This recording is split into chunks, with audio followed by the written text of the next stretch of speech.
let's do a cheers to the Sobeys and Safeway Liquid Beer for the podcast. We ride again. I love you guys. Careful, that cake's hot.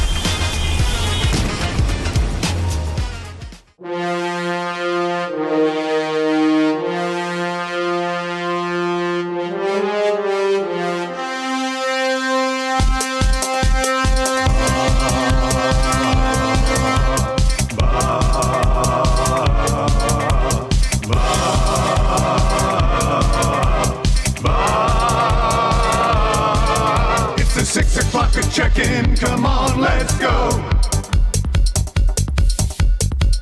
It's the AM Nasty Big Hello. It's not static, AM radio. It's the Coolbet Red Hot Nielson Show. Let's go.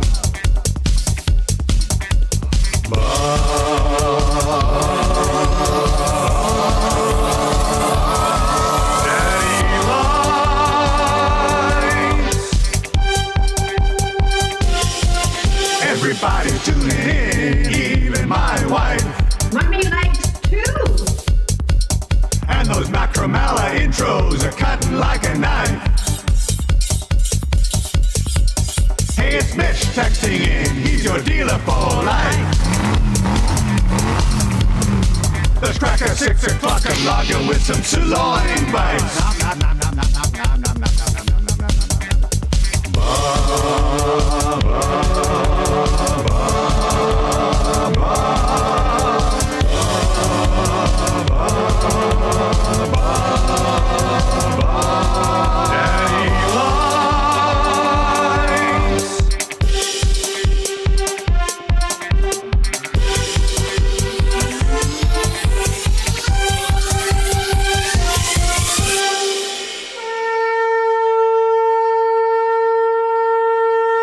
.05, a Thursday installment and the final winter show of the Nielson Show here on Edmonton Sports Talk, streaming, of course, on edmontonsportstalk.com, the iHeartRadio app, the TuneIn Radio app, and as always, our beautiful mugs on the YouTube, Edmonton Sports Talk. Subscribe to the channel if you haven't already, and if you are watching along this morning, the Nasty Chat is already fully populated.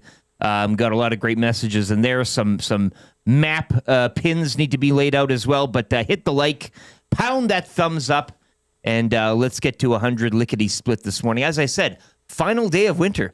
Spring will have sprung tomorrow. I will not be here. You and I want, okay? Yeah. Ringing in the boys of spring. The equinox, the boys of spring. Yeah. I can't wait. It's Lieutenant Eric Will Fraser in for Dustin Nielson, who is down Anaheim, California way with his family. Disneyland and YouTube Trev here, locking it down, keeping us on the air. Do we know if everything's okay? Has he checked in? You know what's funny, though? It's and it is the madness kicking off today. It is Oilers game day, of course. It is all those things. But Dusty when he starts the show in the morning, I'll take you behind the curtain here, he schedules a lot of tweets. Perhaps sometimes a little more than he needs to. I'll just say that. So yesterday during the show, I noticed that he was like tweeting out like, I mean, you and I were talking about whatever Sale GP, and he's like, coming up next, we're going to dive into the Oilers and Wild. Like, are we though? Yeah, but really? Yeah.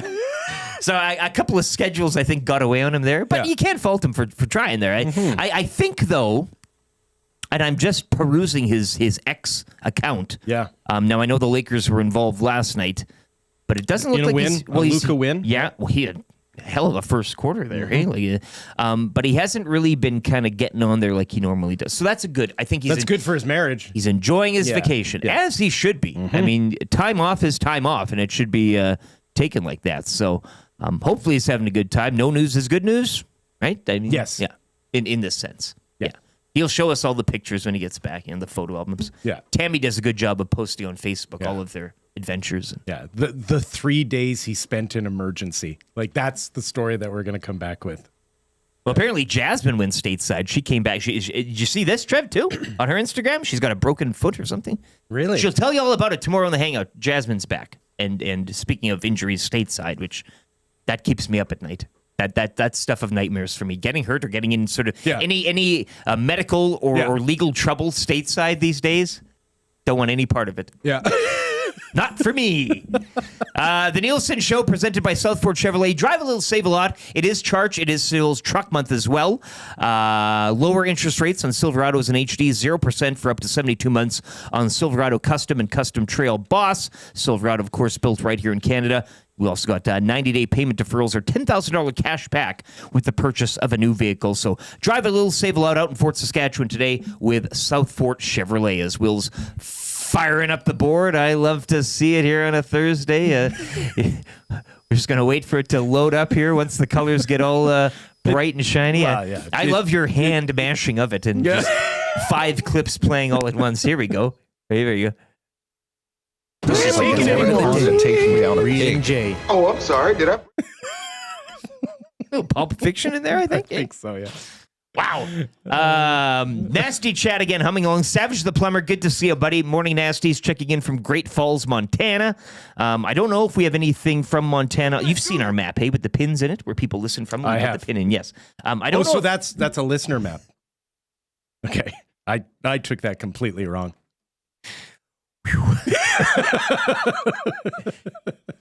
Yeah. If it was the other one, it would be in Maddie's office. Yeah. Yeah. Listen, the sign that said bring a shovel obviously didn't have anything to do with the map. Okay. Savage, hope you're having a great morning. We will certainly pin Great Falls, Montana. But in a good way, just because you were there and listening and checking in. That's yeah. Not because that's where authorities should search. It does kind of look like something like that. Yeah, you're right. Who are we kidding? 780-218-9999 as well as the Paris Jewelers inbox.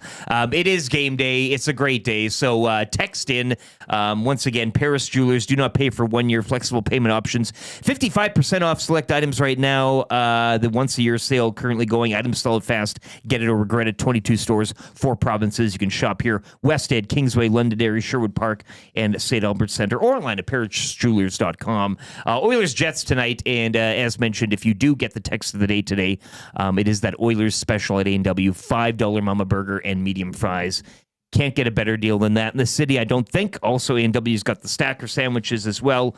$3.99, $4.99, $5.99 for a single, double, and triple stacker. So good text today on an Oilers game day. Oilers and Jets, nonetheless, a heavyweight battle. Could be sending you to A&W, and you can take advantage of that hot game day deal or one of those a stacker measuring burgers. stick game. This is a, there used to be a wrestler in the WWE named Test. Where you had to test yourself against him. Well, his theme music went, "This or- is the test." Or that was the main anabolic that he was taking. The Attitude Era spawned some great things in wrestling, like really good things. Yeah. His character was probably one of the least creative and worst. Yeah. And the guy wasn't even, like, he ponytail and some buck teeth. And his music, "This is the test." Yeah, okay. Sure. It's in the name. But you're right. It is a test. And I think we were speaking off air. They beat Utah handedly, which meant they're now a playoff team and they're back. But this is one of those parade games where you'll be coming in here with a Mount more ring in the spring. Yeah. And people will be saying, if the Oilers do win, plan the parade. Yeah, it's also a game that probably won't be judged fully on a win or a loss. It shouldn't be. Right? Like, this is one of those games that there is a moral victory to be had. Yes. Right? If you show that you can push back, I think more so for the Jets coming off their game in Vancouver. A lot more to prove and a lot more to get that W in a sense. Like it's also that teams that like the matters. Jets put up the points that they do because they don't lose 2 in a row. Right. Yes. And I'm sure they'd like to kind of keep that going at this stage of the season. But yeah, no, obviously you want to see a game from the Oilers much reminiscent of the one against Utah and obviously the effort put down and a lot of other good things there. I assume Stuart Skinner will be back in the net tonight, as a lot of people are clamoring for a Hellebuck v. Pickard. YouTube Trev, it's Skinner tonight, right? Probably. Yeah. Yes. I Yeah. see. Well, That's part of the measuring, right? Like Yes. That's why he's... I think, you'll learn more with this team, a lot more having Skinner in net than Calvin Pickard. So I expect him to be in net. And I don't know how I expect his game to be, but I expect the whole team to be. They're going to bring it tonight. Well, they should. You'll be in attendance sitting next to a I think team. that's why they're bringing it. right? Yeah. Atif, he called me last night. I've seen in the Paris Jewelers inbox there. I didn't answer his phone call. My apologies there. You But were in the shower. I was actually, I was doing laundry. I'm not going to lie. I was doing laundry. You can't take a call? Or you're That doing requires laundry? full focus. My phone was at like 3%, so I was charging it. It was in in my your room. hands, or you can't. Oh my God. How do you let a phone get to 3%? I've had this phone for like almost 5 years now. Bit of an edgelord, aren't you? You get off on it. He's gooning. No. He's Yeah. gooning. No, I Get don't. off on it. No, I don't, You Will. sicko. No, I might. Yeah. I totally do. Yeah. Ooh, 5%. Mr. Crave on the road. It's the only way I feel alive. I like it. What am I Take my doing? hand. Well, no, but yeah, you're going to be going down there today with Sportsnet Lounge. Let's go. Oh, I was asking stepdad, where are we going? Where do you want to eat before? I was listing off all these places. It's pizza night here. It's wing night this place. He's like, Trev, we're going to the Sportsnet Lounge. So it's like all you can eat buffet. This is my third time going, and a mountain. yes, you should. Oh, people they look at me like they're disgusted of me. Question is, Doesn't matter. are you going to post game it? Are you going to take the old man out on the town? Probably. Yeah. I don't see why not. Yeah. We're gonna pre and post game it. Yeah. Yeah. Just do the old 109 run. Like, Oh oh yeah, there's some. Well, good- he's living large. Yeah. Comb your hair. Put some gel in it. You know, Okay. put on some nice aftershave, and you're not up top with the plebs. You're in the lounge. Yeah. You're high living. Yeah, this is high living. Yeah. Absolutely. Make It'll be Pops fun. do all the approaches for you. Yes. Yeah, he needs to do everything for me. Yeah. Go to the bar and have him be like, "Pardon me, What's in me? I couldn't help but notice you looking the way at my boy." Yes. Make room for And then him standing, you know, YTT. Yeah. across the room. You have to. Yeah. I don't look that sly, hand tuck. unfortunately. Yeah. A little lean. Yeah. All that weight on one leg. Oh, baby. Oh, baby. Oh God. Okay. Well, we'll see how that goes. Wheels is still pissed that you ghosted him, but maybe you'll pop out of the Sportsnet Lounge and Yeah, I wanna share a hot dog or something. say hi to you, Atif. I'm sorry. He's not that I ghosting didn't you, call Teef. No, Yeah, that's not what that was. it's not what this is. Busy night because I was getting laundry done, finishing, the bed, all that, so the stepdad can sleep in there. Yeah. And then as soon as he arrives, which was like 10 minutes later, I'm obviously gonna catch up. Yeah. Probably not gonna call you back, Atif. So that's what that was. So I should have texted you that. Any But other I game? didn't. Any If other you were sh- going solo, yeah, I but should it's have your texted stepdad's you it. that. So I'm sorry, but I just a lot to catch up on. Nice. You're a polite young man. Oh, Good for thank you. Yep. Thank you. 780-218-9999. Library Pat. Sportsnet Club is awesome. Lucky YTT. Library Pat. Atif, he's got beef. We'll have beef later on in the show. We already know Atif's. Let's Yep. set up the show for you here as well today. Bruce Boudreau in flux, correct? We haven't had the latest update, probably sometime in hour number 2, but not at a regular 7:05 with him. He's our big hockey insider analyst today. We'll have the fan zone coming up mid-hour in the hour number 1. Fired up as well. I'm fired up for a little bit of action tonight on the pitch, Will, if you will. yeah. We won't spend too much time on it. No, but, we can. no. Yeah, sure. Coolbet Canada hotline of the day in hour 2. I got beef for Acme Meats. Teef's got his. If you got any beef, send him in. 780-218-9999. Reid Wilkins. You might know him from the Reed Wilkins Show, Monday to Friday, 3 to 6 here on EST. He will be by for his regular now Thursday hit, which we're trying to make tradition.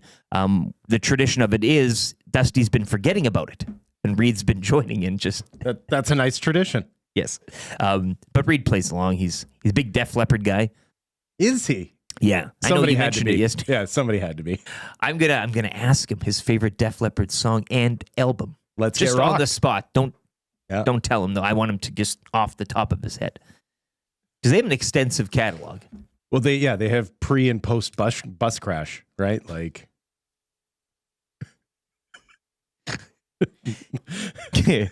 Kind of easy trivia. 3 questions too many. Seems like the drum fills were a little more dense Oh. before. Orange and Blue Breakfast, Oilers Jets at around 8:30. We'll get you set. A deeper dive into that as we will be talking about it throughout the show as well. Marmot Basin Snow Report and the wrap for William Huff. Let's get into your morning announcements here for 100.3 The Bear, Edmonton's best rock. Had a great chat with old Scott McCord this morning. He loves this time of year. He does that big bracket he does. there. Anything to put a bet on, McCord's all over it. He's especially with stuff he doesn't know about. He's a degenerate. Oh, the brown liquor will be flowing at he is Castle a McCord. degenerate. Yeah. So March Madness, Xavier and Mount St. Mary is the final two of the first four to get into the 64 to determine the final four. Yeah. I think that's what they have on the cry on. Me Too killed Scott McCord and our favorite thing that we used to do together, which was we would go deep on the Cosby Show catalog together. Wow. Yeah. And now it's you know what? Now we just give each other that sad little nod that TV dad is It's not even a hot take, but it was a great show. Oh, aside dude. from Bill and everything he did. Yeah. No. I mean, no, like there is real grief in that was taken from me. you can't find it anywhere. Nor should you. Malcolm in the Middle is more accessible than Right, well, like- no, I get it, but it was just a good show. That's a man who shouldn't make another The buck man, in his life. not the man, but you know, everybody else involved, I guess, and maybe if they were culpable, I don't. Yeah. There are some people that are able to separate artist from action. I'm not that person. Fair enough. No, Right. I get why it's not around here. Right? Not that guy. I can't watch Bill Cosby No. hand anyone a drink ever again in my life. I don't want to. Yeah, exactly.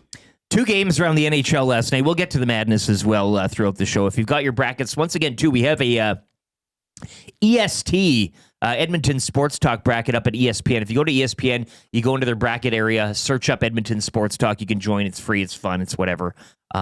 Stake your claim, lay your claim, brag about it. I don't care. Do whatever you want. I want to started it. I'm sure he'll be in tomorrow, recapping each and every game from the opening round today. Not if I can help it. You're the hero the show needs. Madness going on, but 2 games in the NHL last night. A very light night. Maple Leafs squeezing by the Avalanche by a score of 2-1. Cooling off the Avs, as it were, as well as they've been. Yeah, the referees did their job. Oh yeah. Well. Referees, look, they're in that Atlantic referees chase. did their job. I know we want to talk about the West and how hot it is out here, but the Leafs need 85 points now, tied with the Panthers, and even on games played atop the Atlantic division. Lightning 2 points back with a game in hand on both those squads. Not like none of those 3 teams wants to face each other in the first round. Like that's what It's a hot potato, right? Yeah. The Wild now, with that Avalanche loss, the Avalanche still on 85 points through 69 played. The Wild, 83 points through 69 played. It would be rather, I don't know what the word would be, strange if the Wild get into that top 3, I think, given all the work that Dallas and Colorado have done. There's time, right, but I'm just saying they seem to... They're not the sexy choice. They right had now. a really good start to the year. Oh, very, very much so. If we were talking in December, we would all be going, well, Minnesota is going to be right behind Winnipeg. Yeah, and I'm not saying it can't happen, or should it happen, but it'd be kind of weird if the Avalanche are a wild card team, given all the movement they've done this season, addressing their needs on the fly and the deadline. Yeah, they're just not as good of a team. Like that's the problem for the Avalanche is they're trying to make the best of a bad situation, but you don't delete Mikko Rantanen out of that lineup and get better. Oh, you don't get better, but can you tread water? You maybe be different. Yeah. The Wild, meanwhile, shutting out the Kraken as well last night, 4-0. So that's where that kind of point structure goes. What's going on with Seattle? Like what's... Well, they're a placeholder. They're a team. They're a team in the league, and they have a funny color. And Ron Francis wears vests, and they Trev and I were talking about goals it this morning. Like they power their rink off of feathers, like that they find in the park. Like your management team comes in right after Las Vegas comes in and immediately contends for Stanley Cups. And you go, yes, and, right? Like, you go, but we're going to do it this way. It hasn't worked. Whatever the plan was, is not working. No. And so why, if you're ownership, are you keeping this group around? Right? Like, why have we not seen heads? Like, obviously they've booted out a coach, but why have we not seen management being just shifted around? Because it's not working. Like It's Seattle, though, it's just kind of they're there. It's fun. It's cool. It's a hip color. Let's experiment with some things and try some things. And this is the breeding ground for it. Yeah, but just be aggressive. Go out there and. But again, another one of those take teams some swing, like, or if you're not going to, suck.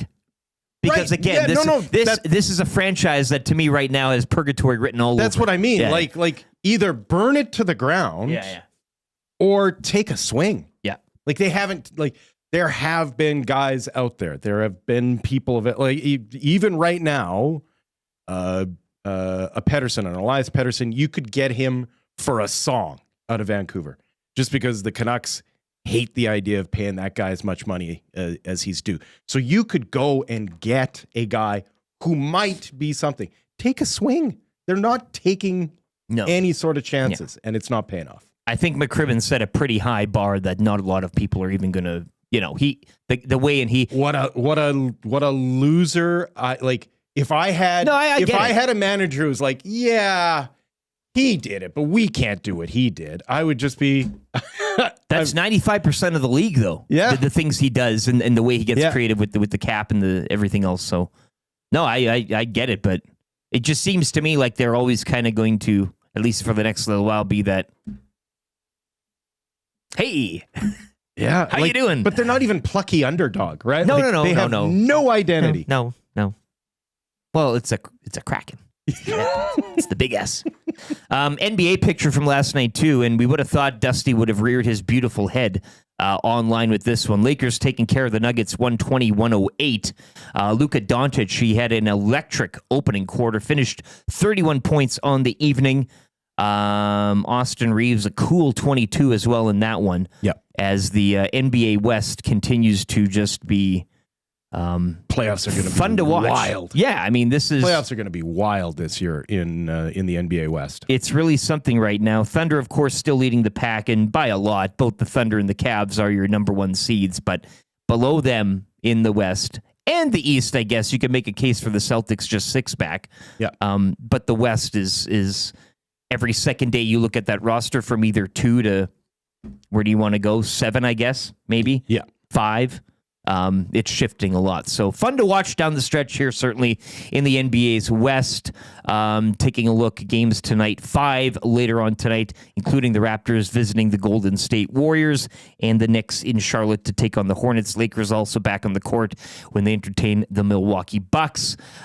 We do have some soccer. CONCACAF Nations League. It is an international break, which means CONCACAF Nations League is taking place here on the continent from SoFi Stadium later today at 5. USA Panama in a semifinal. Canada v Mexico at 8:30 later tonight. What a game! This is just the way Jesse Marsh has been talking to the American-born head coach of Canada, and the way he's got these guys tuned up right now. A lot of Champions League pedigree on the pitch tonight for Canada. Alphonso Davies, Jonathan David, and the rest.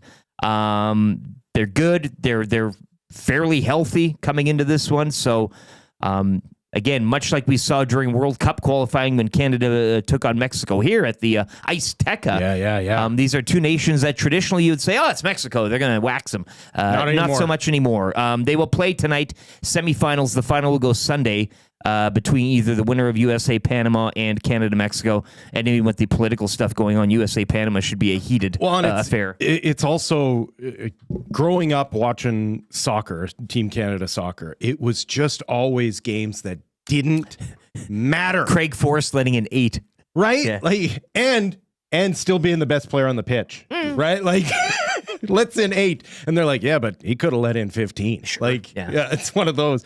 But what I mean by matter is there will be direct consequences to the world rankings based on tonight's game. Yeah, this is not just a friendly. Yeah. This is some if Canada wins, you will see their ranking and you will see Mexico's rankings be adjusted because of this game, and that's worth tuning in for right there. That's worth showing up for. We do have some breaking news this morning as well, and I know Trev was going to be keeping us updated on this, but Canada for the win. Steal of 5 to seal the deal for Team Homan at the World Women's Curling Championships down in Korea this morning. They beat Japan 11-2. Japan, what did you do? Yeah, Canada have now clinched a playoff spot after their victory over the previously undefeated Swiss last night. Really good. You finish in that top 2, you get a bye. So Canada looking good right now, top of the table. Or kind of in and around the top of the table. Got to finish in that top 2, and you're looking pretty. But Rachel Homan, big win, 2 big wins, both last night and then this morning, 11-2 over Japan. So we'll keep an eye on that, and I'm sure Maddie again tomorrow will have more on that as the tournament kind of shifts into playoff mode. So good on Canada, good on Rachel Homan. Her dominance looks like is continuing. Starting to round into form. Yep. Yeah, I mean, and you pick your spots in these tournaments, I guess. You don't got to win them all. It's obviously good for your ranking if you do, but you want to finish hotter. Much like the Oilers. Yeah, I mean, you pick your spots, and she knows when to dial it in. That's an athlete that light switch on off. It's a Yeah. Well, no, a classic Team Canada women's curling team in that it seems like Canada always has somebody there who's been there 5 times. Right? Yes, yeah, someone who knows exactly what's going on.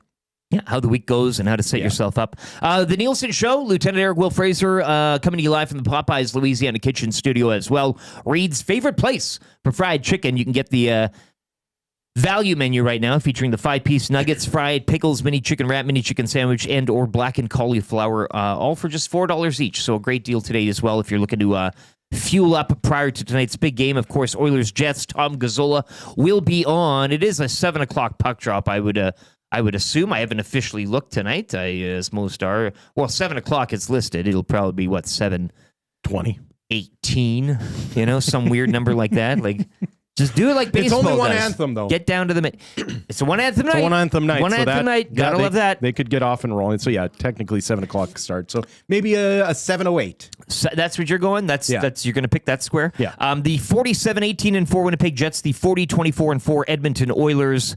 Tonight, Tommy Gazzola, the GCL Diesel pre- and post-game shows. His coverage gets underway immediately following the Reid Wilkins show, 6 o'clock, right here on your clear choice for Edmonton Sports, EdmontonSportsTalk.com. Let's get to a sports update here with YouTube Trev. We'll be back with a little fan zone and a little fired up as well to take you through the opening hour. Anything from Brucey yet? No, he just sent you a message, then that's it. He's out of there. That's how he operates. Who's he think he is? This You? is it. Like, he's kind of you ghosting a teeth. You're a teeth. Yeah, this and sucks. Bruce is you. I don't like it. It's yeah. We'll get more on Bruce Boudreau. He'll join us sometime later this morning. But Lieutenant Eric Will Fraser in for Dustin Nielson. YouTube Trev, take it away on the sports update.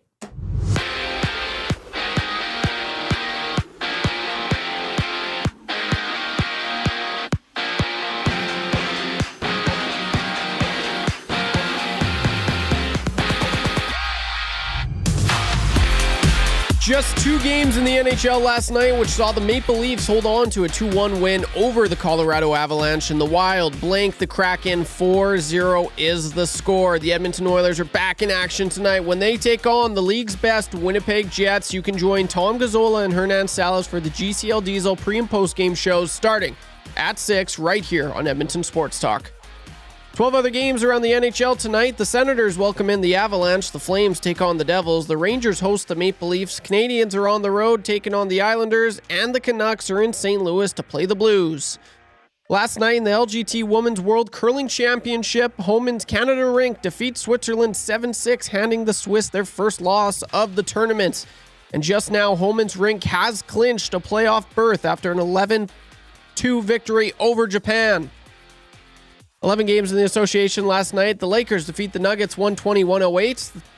The Thunder over the 76ers 133-130.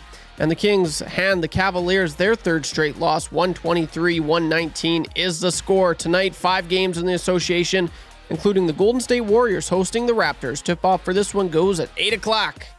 And the madness has officially begun with some first-round action. 16 games dot the schedule today, starting with Creighton and Louisville at 10:15.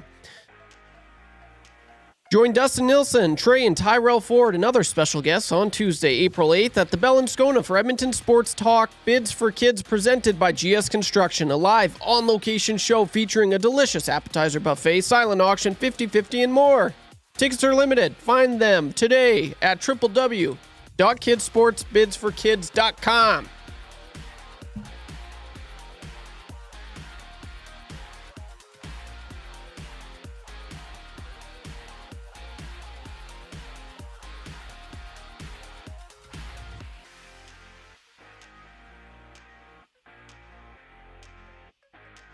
It's the Halloo Crew.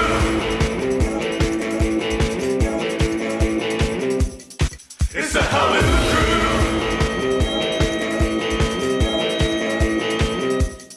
It's the Halloo Crew. It's the Halloo Crew. It's the Halloo Crew. It's the Halloo Crew. Halloo, halloo, halloo, halloo, halloo, halloo, halloo. It's the Halloo Crew. It's the Halloo Crew.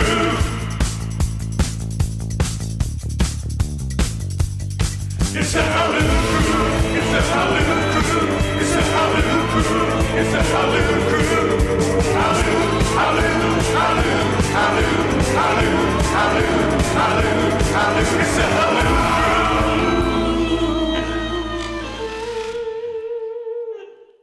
6:33. It is the Nielson Show, the Hallooed Crew. Of course, all Nielson Show songs presented and sponsored by Totem Outfitters. New gear, used gear, trade and consign. Yeah. A sport for every season with hockey equipment and skates ready to go year-round. A family store that takes pride in finding the right fit for you. Visit them 7430 99th Street or online www.totemoutfitters.ca. It is Lieutenant Eric Will Fraser in for Dustin Nielsen and YouTube Trev. You heard there on the sports update, getting you up to date for that hot stove night. Dustin, Tyrell, and Trey Ford. They'll be at the Bell and Scona. www.kidsportbidsforkids.com is where you can go. Get in on this. Should be a fun night. Prize raffle, 50/50, silent auction, and the appetizer buffet, which I said is better than the actual buffet because it's just appies. You can just keep going. You don't have to have a plate of, potatoes and roast beef with the thing in it. Oh, I thought just stick foods. I thought you meant you don't have to have a plate. You just kind of just graze. Well, you could probably do that. Don't too. do that. Well, no, don't do that. Don't I'm not do that. encouraging that, but you could. You could just kind of pick up a shrimp skewer and away you go. Yeah. 780-218-9999, Paris Jewelers inbox. Lots of great texts coming in. Somebody wants to do an entire segment today devoted to Trev's wardrobe options for his big date with Atif tonight. Yeah. That comes in from Martin. Adam in Quebec City. You don't want to finally, be too slutty. well, you don't want to go too far quick, right? Like, you Right. kind of Listen. leave a little to the imagination. As they say, it could be your fault. What were you wearing? Finally, some footy talk. Adam in Quebec City says, to which the Nasty Chat responds, La Bamba guy, it's soccer. All games don't matter. And Smith TM14 says, hot take, La Bamba guy. Isn't that ever, hey? Like, yeah. And somebody really, where is it? Kamikaze Rob, wow, one-armed drummer jokes, ... So you've really lit the flame this morning, Will, as it were. And you continue to do so.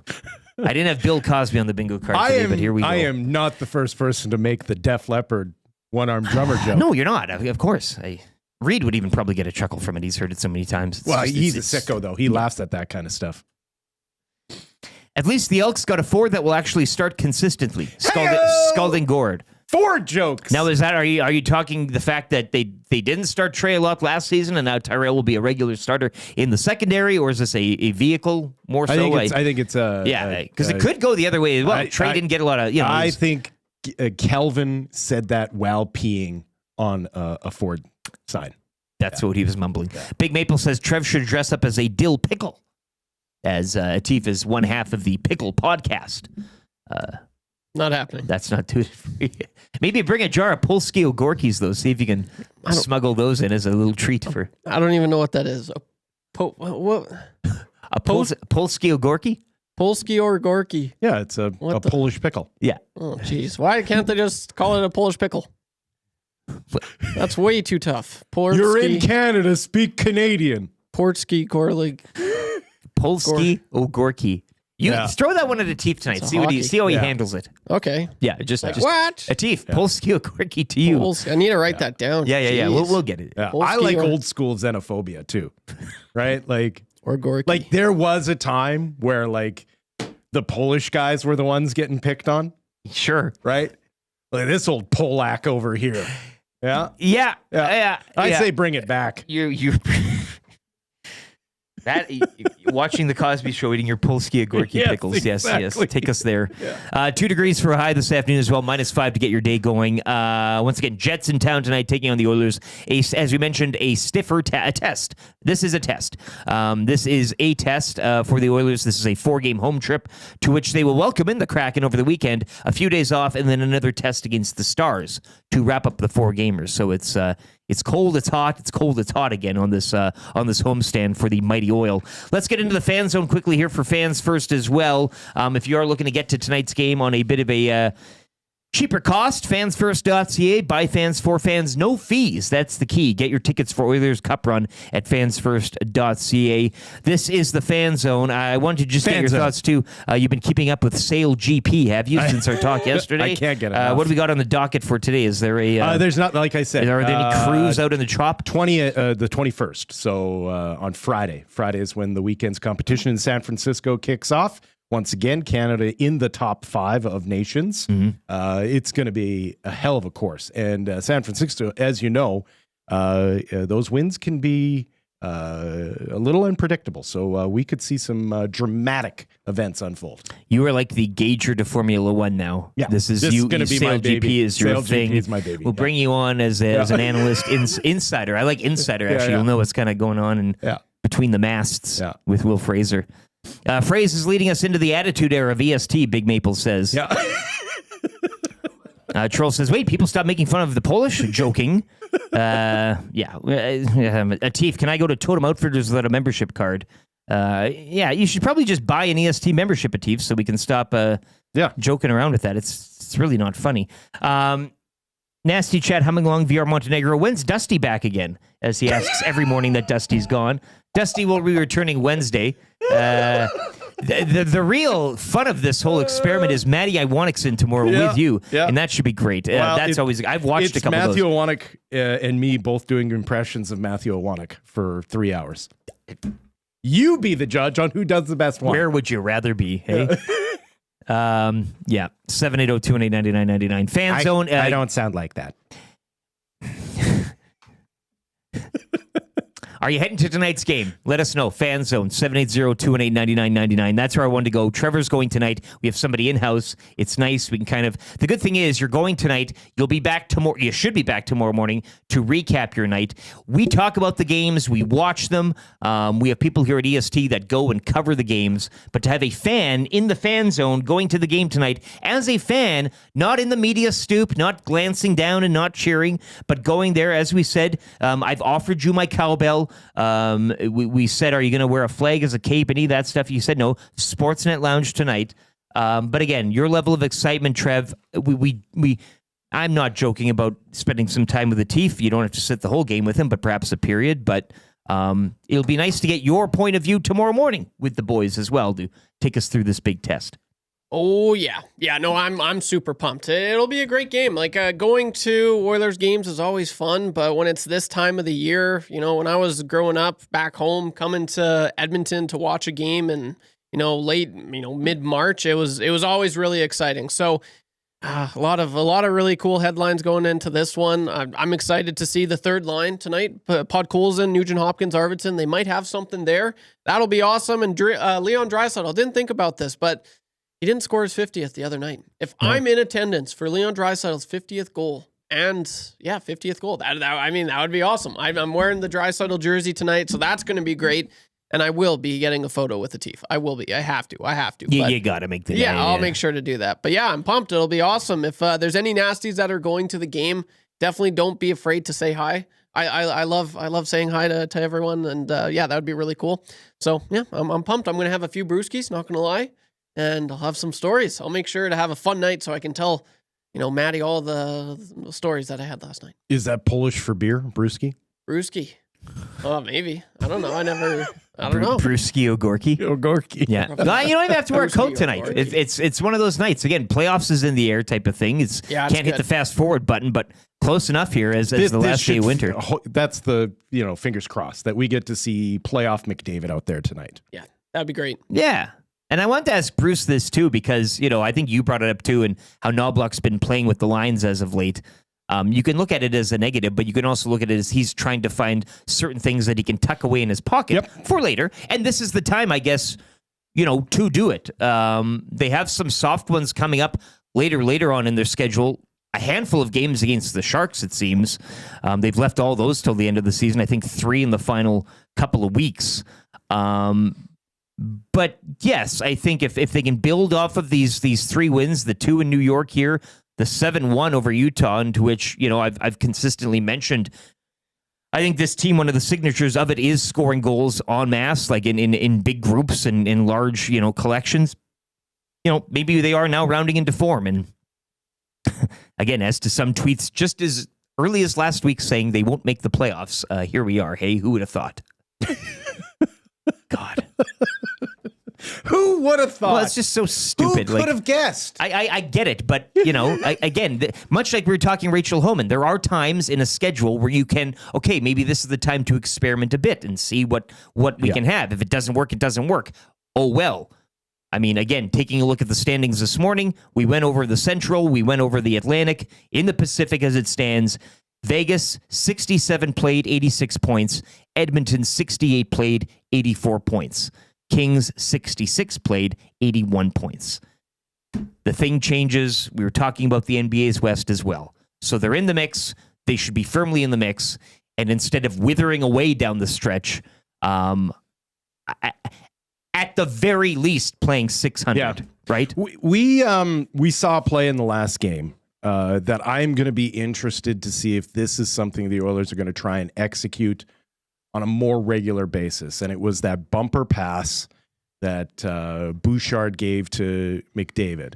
And it's very much like a handoff up the middle in football. Yeah, right? high formation. It's an idea where it's kind of like Connor McDavid usually generates his speed with the puck on his stick, but it also allows contact to be initiated early. Whereas if you wait until he's at full speed, technically you're not allowed to interfere with him. So it allows him to really run downhill. That's, if you want to ask me, what am I looking for tonight? That's probably at the top of the list. I want to see, was that just a lucky moment in a hockey game? Or is this something that they are trying to add to the repertoire? Is this something that they want to be employing on a regular basis against oppositional defenses, in the idea that, like, let's get McDavid with a head of steam and have him coming up the middle. It'll be interesting to see, because this Winnipeg defense, that might be the only way you can attack it as far as zone entries, is with absolute pure speed, blazing speed straight up the middle. Yeah, and I want to get your thoughts too on what Winnipeg did at the trade deadline. Tanev, Shen, this is a team that was already pretty well constructed. I don't think you needed to take any really huge swings, as fans always want to see that. But I mean, to you, has this kind of put them into another? No. Like, Winnipeg is always going to live and die by their goaltender. They are a Stanley Cup caliber team, sure, and have been for the last several years. It all comes down to Hellebuck and how he shows up in the playoffs, and that's a lot to put on a guy. But the same rule goes for Connor McDavid. Like, Connor McDavid will decide if and when the Oilers win a Stanley Cup. Now, McDavid might play out of his mind and something else fails, but if McDavid doesn't play out of his mind, they are not going to win a Stanley Cup. Like, they can't do it with McDavid being less than his best self. And it's the same for the Winnipeg Jets. Like, you are trying to add insulation, allow maybe chance of injuries to be spread out better in your lineup so that you're not getting thin as the playoffs go. But yeah, it comes down to your best player. This text flies in, 780-218-9999, and join in as well. Attach Fan Zone to your text. What are your expectations for tonight? Realistic expectations where, win or lose, you can walk away from tonight's game feeling, okay, test, past. Utah wasn't just a blip on the schedule here. This text is funny. March 14th, this texter sent in last. Morning, fellas. I don't really want to say this, but I think it's over for this team. I don't want to give up, but this is not good. This morning, the texter says, since March 1st, the Oilers are a top 10 team in the league, and that blows my mind.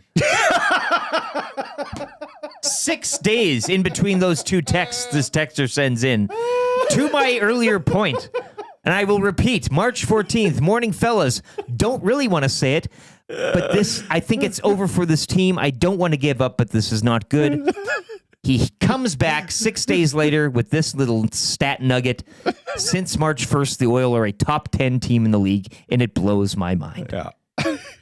That's a good... That's the book right there. Yeah. Page 1, page 2, the end. That sums up a lot of the fandom in this town. Yeah. Trev, what are your thoughts on tonight in terms of win or loss? We're not talking about that, but an expectation of I mean, we all want to see this team play a full 60. We want to see this team, if it does take a lead, not relinquish and kind of sit back on its haunches. But I mean, one goal separating them in the third down the stretch, like you're fine with that. If it's a tight game against this ultra competitive, ultra Tight deep game. Jets squad, you're fine with that, hey? Yeah, for me, honestly, it's all about effort. If they go out there and bring it all 60 minutes, I'll be happy, despite a loss. So here's hoping they can get the job done. I'll be interested to see what the lineups are. They had Jeff Skinner on the first line last game. I thought he was okay. I think he sure should deserve.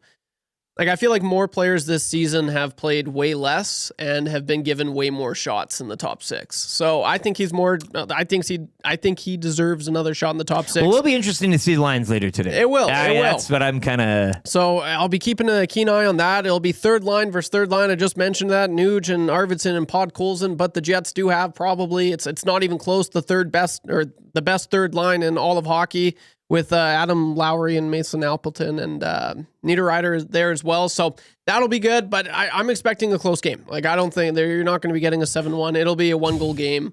Very low scoring, I'm expecting. And maybe 2-1. Yeah. The other thing is it's unfair to the Winnipeg Jets more than it is to the Edmonton Oilers, right? The Edmonton Oilers are taking on the Jets that you're going to see in the playoffs. The Jets are not taking on the Oilers team that you're going to see in the playoffs, right? Like, Frederick and Kane are not in this lineup. They will be in that playoff lineup, and they will drastically change the complexion of the Edmonton Oilers in that Frederick more so. Kane's jury's still out, I guess. The scary thing for how Winnipeg is built is they are cycle busters, and they set up cycles, right? Offensively, they key off of like prolonged cycles in the offensive zone, and defensively, their size allows them to stop cycles from being established. And when you look at the Oilers, can they stop a Jet cycle? I don't know, man. Like, with that with the wingers, I mean, we're just talking about Skinner right now. Does Skinner strike you as a guy who can eliminate a cycle? No, not really, right? Like, no. And which is why they will look different come playoff time. They will be a bigger team. It's why they made the addition in Frederick. It's why Kane is still here and still on the long-term injured reserve, because they want him as healthy as possible when they enter the playoffs. 6-0, the Jets got by the Oilers in the lone meeting way back October 9th to kick off the season. This is the second of 3 games this year between the two, as they will finish up their season, Oilers and Jets, respectively, April 13th out in Winnipeg. So should be interesting tonight. This is a test, and as Lucas texts in 780-218-9999, more Test the Wrestler talk. He is now passed away as well. What? I didn't know Test was a guy most whose wrestlers name was Test. Most wrestlers of that age are, who was clearly on. Well, they all were. On gear, as they like to say. The gear, now. yeah. But Stone Cold is still, you know what he does? He races buggies out in the Nevada desert, and he's actually carved out a pretty good career for himself. He with all the beer that he drank. Yeah, he basically drinks margaritas and does whatever he wants in Texas. He's great. He's living large. Lacombe Drew says expectations for tonight's game: Jonathan David Brace and Daniel Jebison debut in the second half. Fan zone. I like what you're doing there, Lacombe, Yeah. Drew. I love like what it. you're putting down. I like it. There Yeah, are yeah. There are people whispering in the Paris Jewelers inbox. More soccer talk, please. Can you talk about the CONCACAF formations? Yeah. I'll try to fit it in. I know that there's 2 players on the Canada team, in Davies and Jonathan David, who are really similar to Connor McDavid. I think there's a connection here. We Okay. can kind of sure. we can kind of work it in, right? Yeah. Scalding Gord, Oilers have 14 games left, 6 against playoff teams. So if you add the last 3 wins against non-playoff teams, the Oilers play 11 times against bad teams. Oof. Expect them to do the load management thing with McDavid, Draisaitl, Ekholm, Nurse, and others. Yeah, I mean, I'm not one to say they're tough and they should be playing all the time to prove their toughness either. I don't. Yeah. I think Knobloch gets that as well, and people fault him for his non-physical demeanor and nature with this team. But I think there's also a smarts in there too of when to play physical and when to not. And yeah, no need. Let's get into Fired Up right now for Gemco Fireplaces Napoleon. Gemco Fireplaces has been proudly serving Edmonton area for 45 years and are the authorized dealer for Napoleon Fireplaces. Whether it's gas or wood burning, look no further than Canadian-made Napoleon Fireplaces. All the Napoleon products you need are available at Gemco, 9281 50th Street. Fired up for tonight, obviously, the hockey game, and we got to that in the fan zone. Fired up tonight for the CONCACAF Nations League. I am. I know a lot of you are out there. Maddie, I think we'll be touching on it more in the hangout. But I'm fired up for this puppy.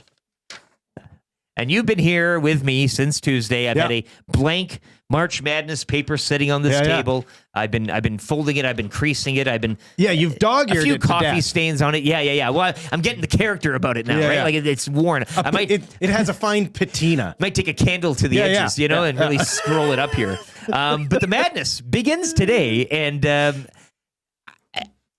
I was chatting with McCord earlier from 100.3 The Bear, and it is one of those things where nobody pays attention to college basketball. Or should you? Up here. I mean, Right. it's clearly it's big in the States. I get that, and maybe a few of you do. But it's one of those events that come along every year where you can just print one of these puppies out, key in March Madness on your search engine, find one talking head that does a 10-minute pod about it. Yeah. And all of a sudden, you can call yourself a genius. Yeah. And I think you take that, even though let's be honest, none of us are, but you just take that and you run with it and you say, this is my, look, St. Bonaventure, I tell you. And you can just say that, and because nobody's going to call you on it, No. right? No. You can parade around here. The chances of someone in the room being an actual expert are very low. Yeah. So I'm fired up because it gives everybody the opportunity out there to just, at least for this first couple of days of the opening round, to flex a bit. You don't need to know anything about the sport. I know we talk soccer. I know we talk CFL. Some of you aren't into that, the NBA and all these other sports that this is, again, it's Oilers, it's hockey, it's all that. But this is one of those sports that we all collectively really don't know a clue about. Yeah. But you can pretend. Right. It's pretend time. Yeah. And that's what I like doing with these brackets. This is akin to the person who gets into Q school qualifying Sure.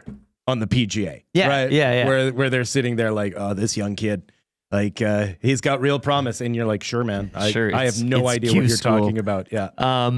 So I'm fired up for the March Madness tournament. And I'm fired up for the first couple of days. And I mean, I didn't really look at this on the calendar. I'm going to a show tonight, but I took Friday or tomorrow. I will be off. Matt Iwanek will be in here with You'll yourself. be hungover is what you'll be. I will be feeling it. But to kind of kick Is the back wife and taking watch the all day these off games. too? Oh no, she doesn't. She's a professional. She works. Yeah. She's a professional. She She's shows the, up. She's the breadwinner. Yeah. No, she can't take time off. You kidding me? We've got a mortgage to pay. Christmas is coming. Yeah, right? exactly. Anyways, so you're, The new tires aren't going to pay for themselves. clearly not. I won't be paying for them. Number 1 Duke, number 1 Auburn, number 1 Florida, and number 1 Houston. Of those 4 number 1s, I mean, Duke is your consensus. And look at me talking like I know what I'm talking about. Well, as everyone knows. Well, Duke are they Cooper Flag. See, I know a player on the team. How could you not? Like it's like knowing Connor McDavid. I know, like it's got to be the dukiest of Duke names that ever duked, right? that is Cooper Flag. Hey, that is Blue Devil through and through. like honestly, hit us up in the chat.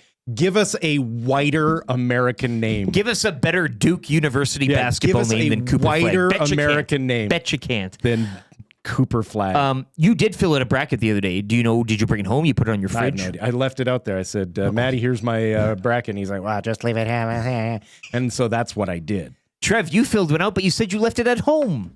It's on my fridge. See, and this is great because he was telling me he left it at home, but he said it's probably the best bracket that's ever been. That's ever been done. Yeah, I'm We just pretty can't see confident it. this Yeah, year. yeah, I did yeah. one last year, and so that means that this one's going to be better.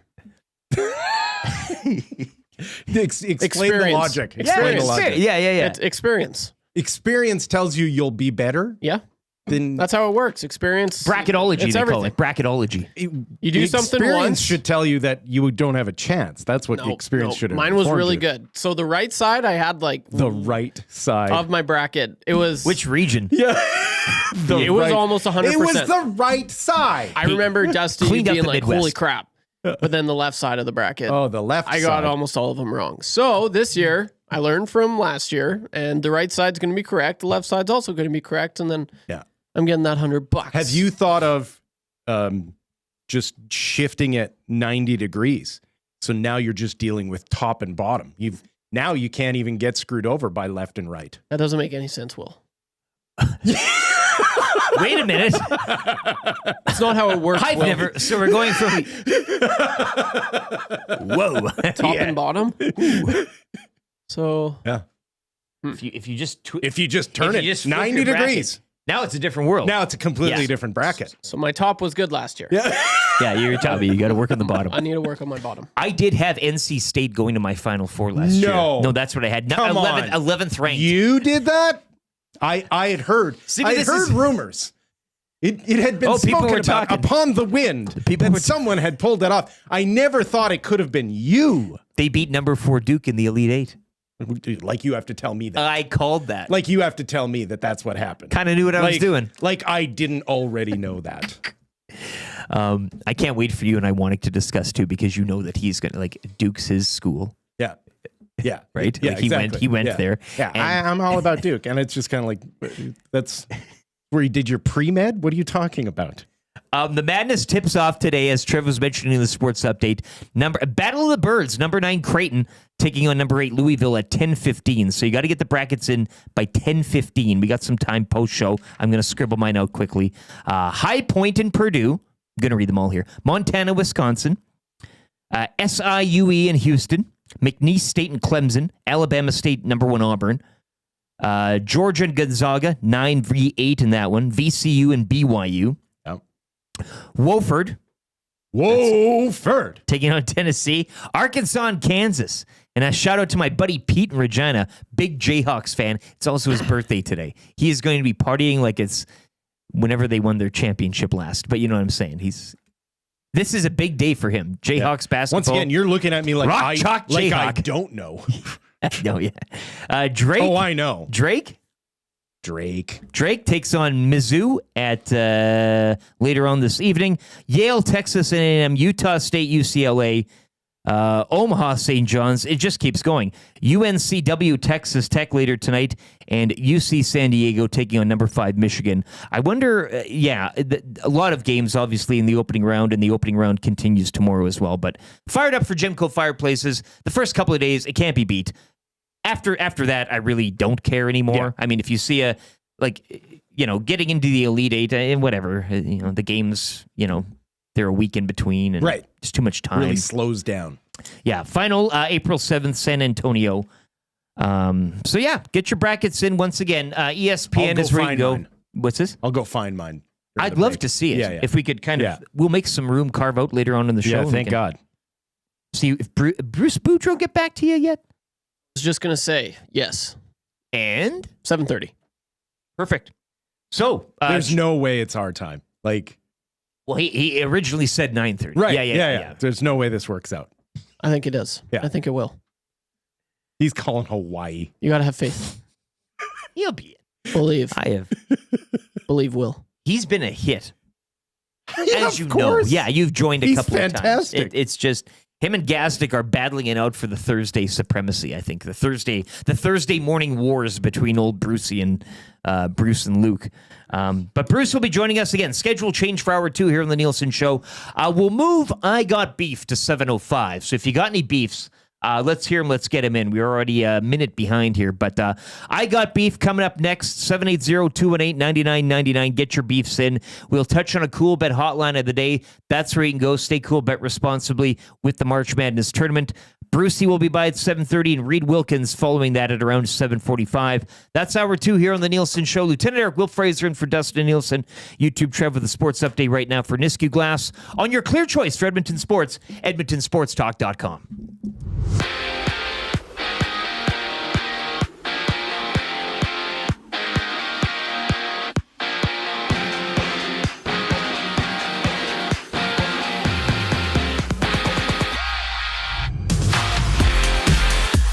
Just 2 games in the NHL last night, which saw the Maple Leafs hold on to a 2-1 win over the Colorado Avalanche, and the Wild blank the Kraken 4-0 is the score. The Edmonton Oilers are back in action tonight when they take on the league's best Winnipeg Jets.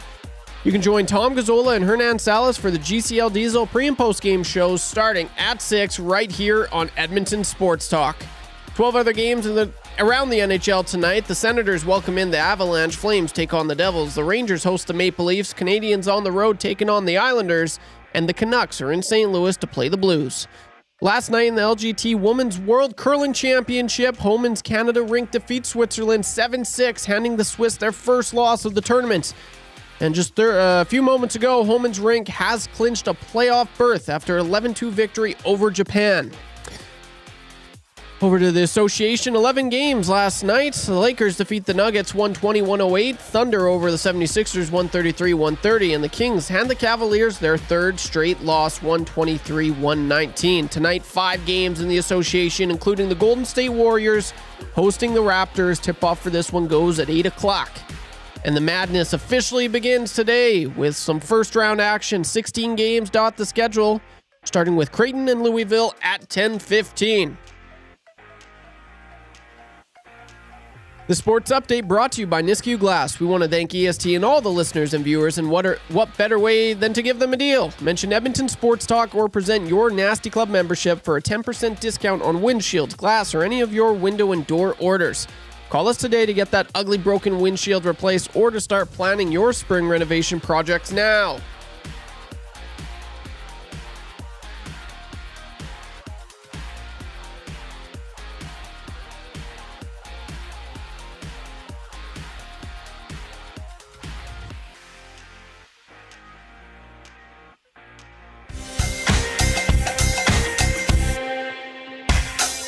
What say you? Hey, nasty crew. We got the Nielson Show flu. Well, there's nothing we can do about it. What say you? Hey, nasty crew. My wife thinks I got better things to do, but there's nothing I can do about it. We're tuning in, not tuning in, we're listening online. We catch up with the podcast when we fall behind. We're texting in the nasty chat, what's on our mind. 780-218-9999. No more interference from corporate interest. To Dusty and Eric and all of the bad cats like Brzezinski and Noodles. Captain can gauge it, if it's a fun but a Coolbet to make a little wager. We can't wait for the Monday Mandate. Shaggy's always on time, Tommy's always late.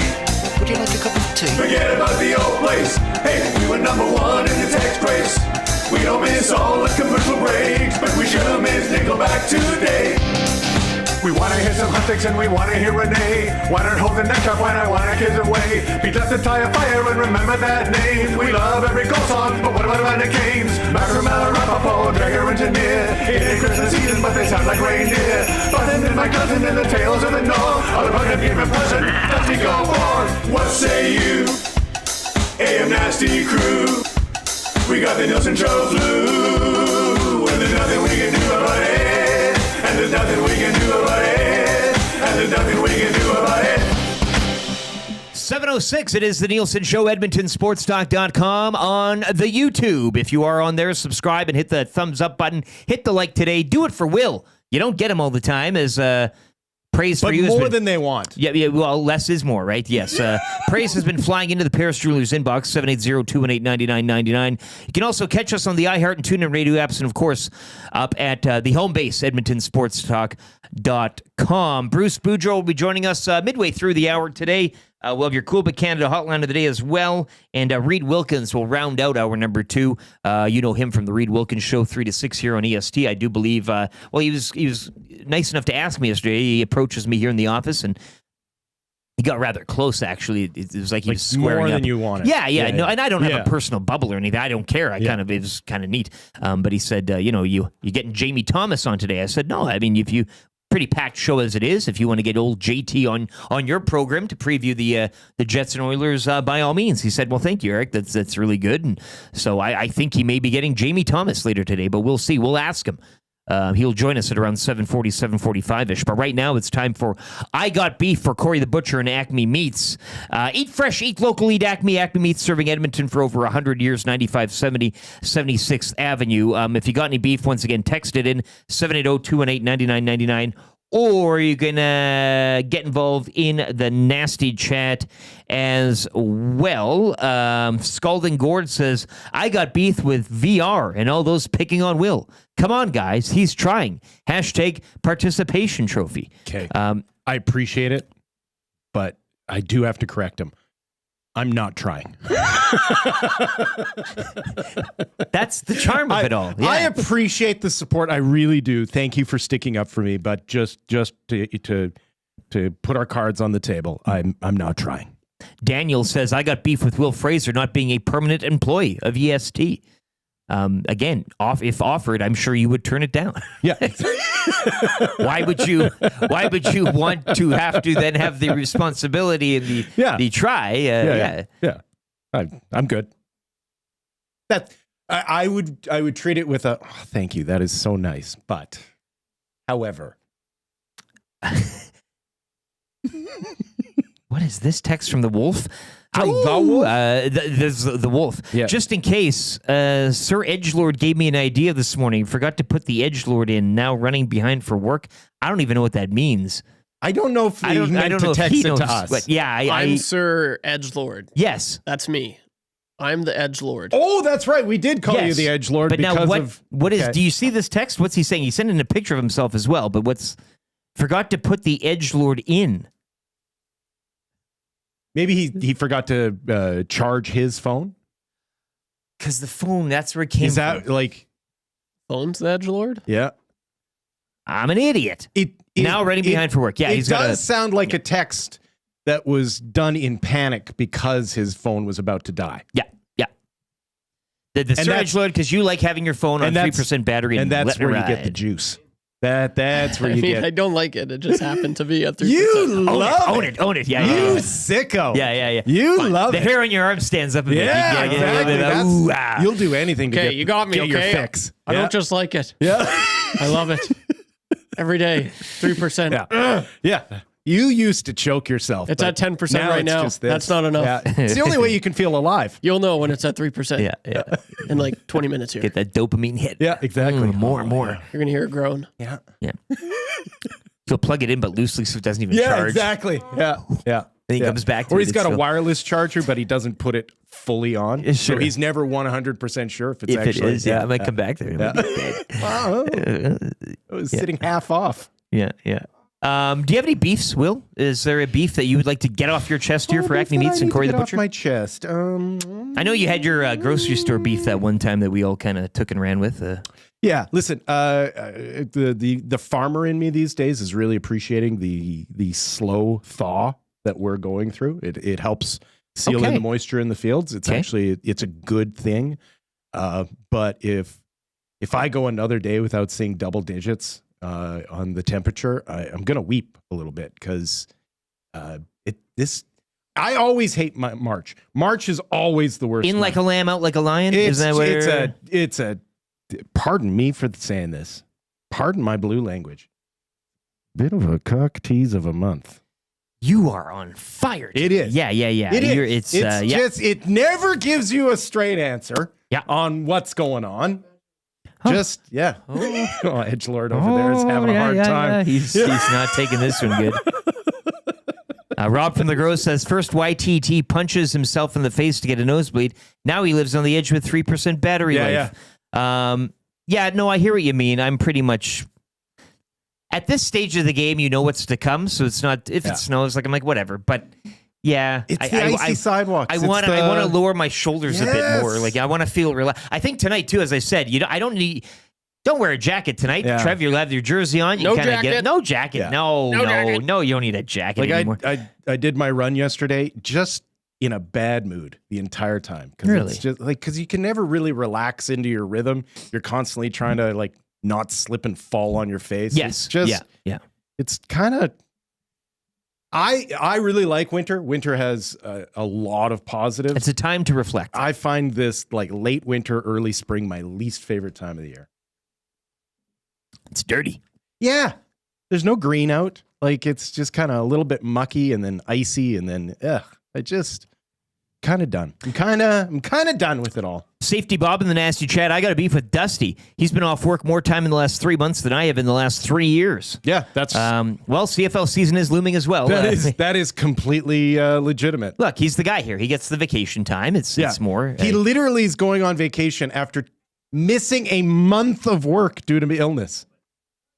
A month. I'm sure he'll be well rested after this trip as well, going down to where Yeah, kids flock to from all he's corners not of the coming continent. back with COVID for the 18th time at all. There's no chance of that. Trev, you got a beef you'd like to share? Is it maybe giving the fact you have to watch the game from the Sportsnet lounge, not spending enough time with the Teef tonight at the game? Is that a beef? No, that's Just not. A beef. I just don't know if there's going to be enough time. That's not a beef. I don't know.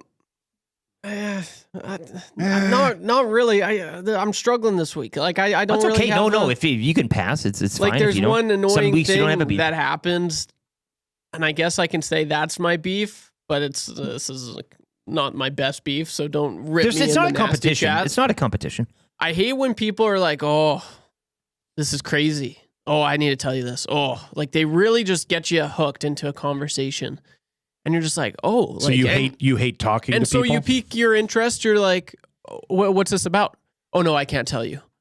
I'm like, you a-hole. Why would you do that? The bad storyteller. I hate that. Yeah. Oh, no, sorry. I can't. Like, that happened yesterday, and I'm just like, no, that's not how this Name works. names.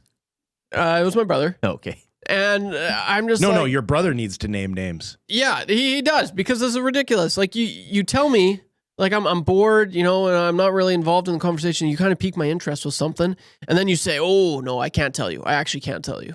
It's like, okay, well, I'm hanging up the phone now, and I'm going to go charge it. This is the first I've heard of the brother. What's the brother like? He's awesome. The best bro I ever could have asked for. Of all my Except brothers, for- he's the best one. Yeah, Yes. his favorite. Except for that's annoying when he does that. And just people in general that do that. Like, oh, Well, where does he live? Lethbridge. Well, that explains a lot. The Yeah. wind is driving him crazy. It is. Yes. Yeah. So that's my beef. Just when people say, oh, this is crazy. And you're like, what? And then they're like, oh, no, I can't tell you. They lead you on. We are in a business too where you kind of got to get to it. And I know we are guilty of not doing that at a lot of times. That's okay. And sometimes You just made a statement that you didn't justify. We're in a business where you have to get to it. you don't have to. I'm Says just saying. who? No. And sometimes it is kind of nice to have the ball of yarn and take it out an inch by inch. Edge it a little bit. But getting into a one-on-one in Trevor's case, there's like a. See, I'm doing it right now. That's the I point. see what you're doing. Yeah, you see what I'm doing. The point of the thing. Yeah. But yeah, if you got a story or you want to show somebody, like I know Trev, you've had this beef in the past too, where it's like, hey, I got a 10-minute video here. I have a friend Don't get where me that's started. a bit that we do. And you're where like, you never complete a story. Aha. You just always lead into the next story before completing the last one. That is a fun bit, actually. Yeah. If it's a bit and you're all in on the Yeah, bit. yeah. Yeah.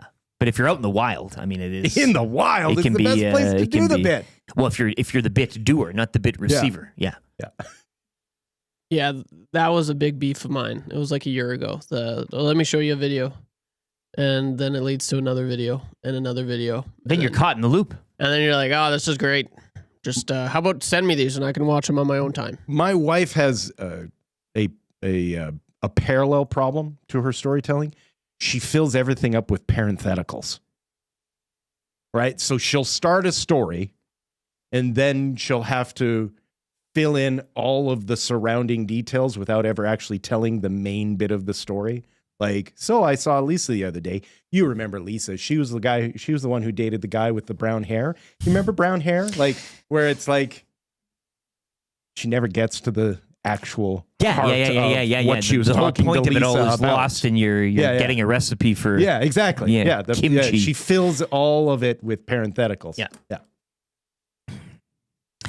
Trevor, are you in the upper or lower level of the Sportsnet Lounge? I will buy you a brewski tonight, Dolphin Nation. I think that's Polish for beer. Yes. I think so. Yeah.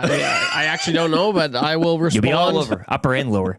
Who said that? Was that Dolphin? Yeah, Dolphin Nation. I will respond to you in a matter of time here because I don't know yet. And beers are expensive, so I would take any free beers given to me. Yes, and? Yes, and. Yeah. Yes, and can you buy one for my dad? Burglar chimes in. Will, do you think COVID vaccines have contributed to the amount of times NHL players have been ill and out of the lineup with illness this season? We'll move on from that. Lack of taking them? Yeah, probably. Yeah. Once again, if you have any full disclosure, I've taken as many immunizations as they'll let me take. You've got beef with people asking you about it. And I haven't been sick in a very long time. So, yeah, trust me, they tend to work. That's just my hot take. Medicine works. Not necessarily a beef, but yeah. That was I Got Beef for Acme Meats. Check them out today. Corey the Butcher. If you haven't been, and Trev was there a couple of weeks ago, I can profess as well. It is a great butcher's block. Friendly people. Tell Corey EST sent you. Eat fresh, eat local. It's located in the Ritchie block, 9570 76th Ave. Serving Edmonton for over 100 years. Great family business. And more than just the meat as well. He's got some rubs, some sauces, shirts, and all that kind of stuff too. So get down to Acme Meats, tell Corey EST sent you, and stock up. Nielson Show, Lieutenant Eric Will Fraser in for Dustin Nielson, presented as always by South Fort Chevrolet. Drive a little, save a lot at South Fort Chev. Down in Fort Saskatchewan, coming to you live from the Popeyes Louisiana Kitchen Studio as well. Let's get to your Coolbet Canada hotline of the day today. And I know Matty Iwanek will probably focus in a little more on the madness. We will be looking today as well at the Oilers and Jets game. And where do you want to go on this one? I mean, what do you think is the play today? I know the Oilers, it's over under 6. Oilers minus 125 on the line. Do you got anybody for, say, props there, Will, in terms of players? I mean, it's always good. Draisaitl's got to get back in the good graces tonight, hey? After getting the egg on now the injury too. We don't know kind of the extent of that or how that'll help limit his abilities. But we also said could be a low event game, low scoring affair, right? So where do you think you can go? Who would you say would get a point, a goal, and assist? Yeah, I'd be tonight, looking for McDavid. For showing up in the big one. For showing up in the big one, and I would also take the under on the score. Yeah. Trev, you'd probably be in agreement with this. Is there any other player that you'd look at? Nuge continuing his hot streak. 3 points each in his last 2 games. Yeah, I don't mind that. I wouldn't be surprised if Zach Hyman scored again tonight. What else? Someone on the third line. Yeah. What are you I guess feeling in Nuge your is on the loins? third Yeah, line. you were really liking that third line there. Yeah, eh? so something with the third line. I think they're going to be buzzing. Again, they are going up the best third line in all of hockey, so there is that. But I like Hyman to score. I like the Oilers to win, and I'll take the under as well. Hyman to score, Oilers to win, take the under. You had McDavid getting a goal as well. Was it a goal, a point, that type of thing?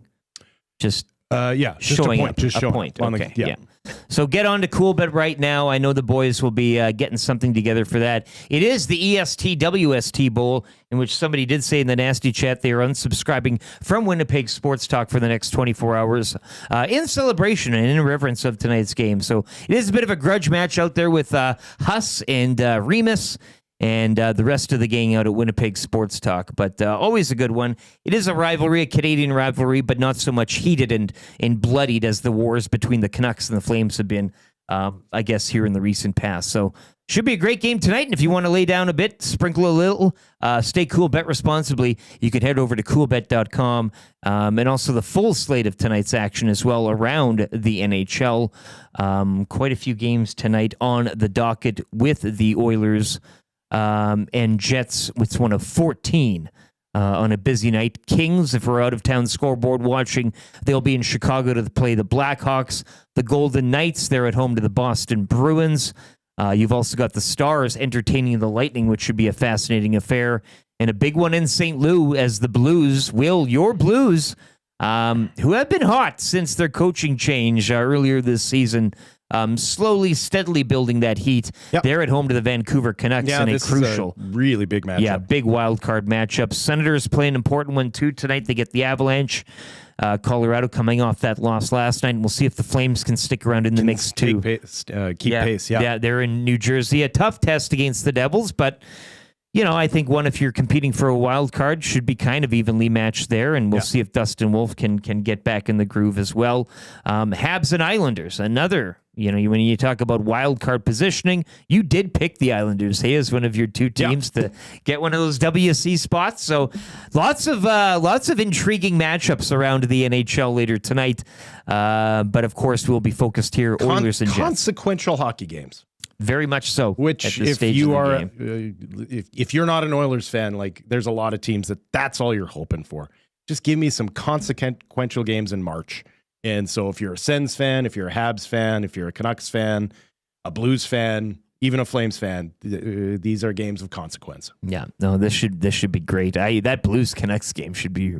I would think really so. interesting. I wonder if Vancouver can build off that. That beating. We talk about the Jets losing that game, but we don't really focus on the Canucks and the momentum boost that gives them to now head into St. Louis. But baby, should be a great night. Coolbet.com is where you can go. Stay cool, bet responsibly with our partners at Coolbet. Bruce isn't waiting around, is he right now? Or I just don't want to make him if he is. Probably around 7:30ish. Hey, that's what he said. 780-218-9999. Let's take a dive into the Paris Jewelers inbox. Once again, text of the day is still live for A&W today. It is game day. $5 Mama Burger and fries at A&W on all Oilers game days. And, of course, the stacker deal right now, lettuce, tomato, onion, pickle, secret sauce burger, $3.99 for a single stacker, $4.99 for a double, and $5.99 for the triple at A&W. Flames fan getting the puck tease in March. That comes in from Dr. J. He has puck in quotes. No, it works. You get it, yeah. That's a. You could be going A&W, Dr. J, with that one. Puck tease, that one. Yeah. I like it. I could. Yeah, you could add that to the repertoire. Yeah. Dudley with another beef as well. We can kind of sashay back into there. I got beef with people who set up a question by asking other numerous questions. Yeah. Just get to the point already and stop beating around the bush. Yeah. I think it was kind of on your. Yeah. Trevor just. I definitely am. I beat around the bush a lot. Yeah. I'm terrible. I'm guilty of that. Yeah, you're afraid. Hey, Yeah, I am. Yeah, I call All the time. I think it's a very natural tendency to punt, I just don't like. right? To always just put off any I don't like upsetting people. Yeah. I don't like upsetting people. I'll always be like, "Hey, Yeah. so hear me out. Totally feel free to say no. I'm not trying to, and they're just like, just get to it. Just ask, Yeah. okay?" And Yeah. I'm like, "Okay, sorry." Your problem is I get the impression, at least, like your parents are very satisfied with you. Oh, well, thank you. Like they're Yeah, proud sure. of you. They Oh. like the choices you've made in your life. Yeah. well, Whereas for me, like starting at about 12, I was just a disappointment. Okay. Right? 12, eh? So when you tear that Band-Aid off at that early of an age, You're a little you have savage. no problem just making people uncomfortable the Blunt. rest of your life. Because once you've done it to your parents, who cares about anyone else? Well, Bones has a text here. Will is the Don Matthews of hosts. You're happy when he fills in, and even happier when he leaves. I tell you, He likes that one. that Oh, right to the top you with a set bullet. the bar, baby. I tell you, that Don Matthews pull, the Don. Are we going to have Hat Day? Remember that? That was a Don Matthews thing. You can if you want. He would Tomorrow do, with he Matty. would do every week of practice, one day of the week. Everyone got to wear goofy hats. One of the greatest coaches in CFL history. Sure. And he had Goofy Hat Day? Really? Chased out of Regina. I think he was chased out of a lot of places. It's just He's chased out of this town, that's for his sure. scowling demeanor on the sideline, hey, yeah. with that bit of a hunch and that drawn face, like Yeah. just Like, just the CFL head coach is such a strange animal.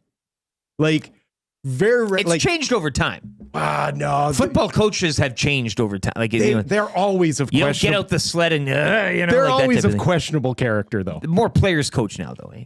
Yeah.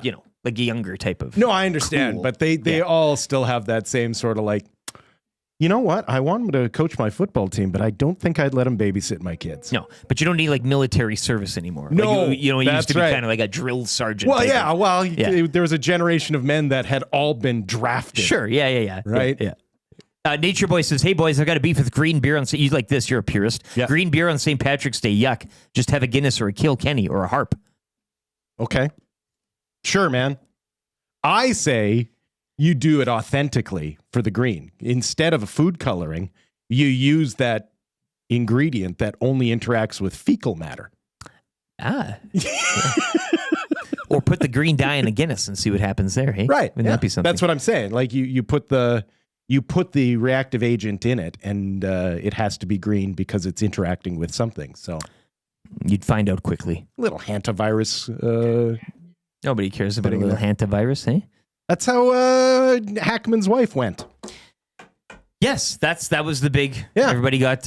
We've solved that case. Yeah. Buzz and Little Buzz from Nebraska text in as Bruce Boudreau is in the bullpen. We'll get to him in a second.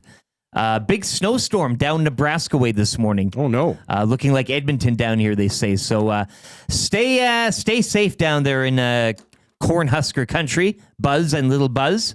We'll be thinking about you, but thanks for listening and watching and texting in this morning to the Paris Jewelers inbox. And Bruce looks like he's good to go. So without further ado, let's bring him in. He is our hockey analyst this morning.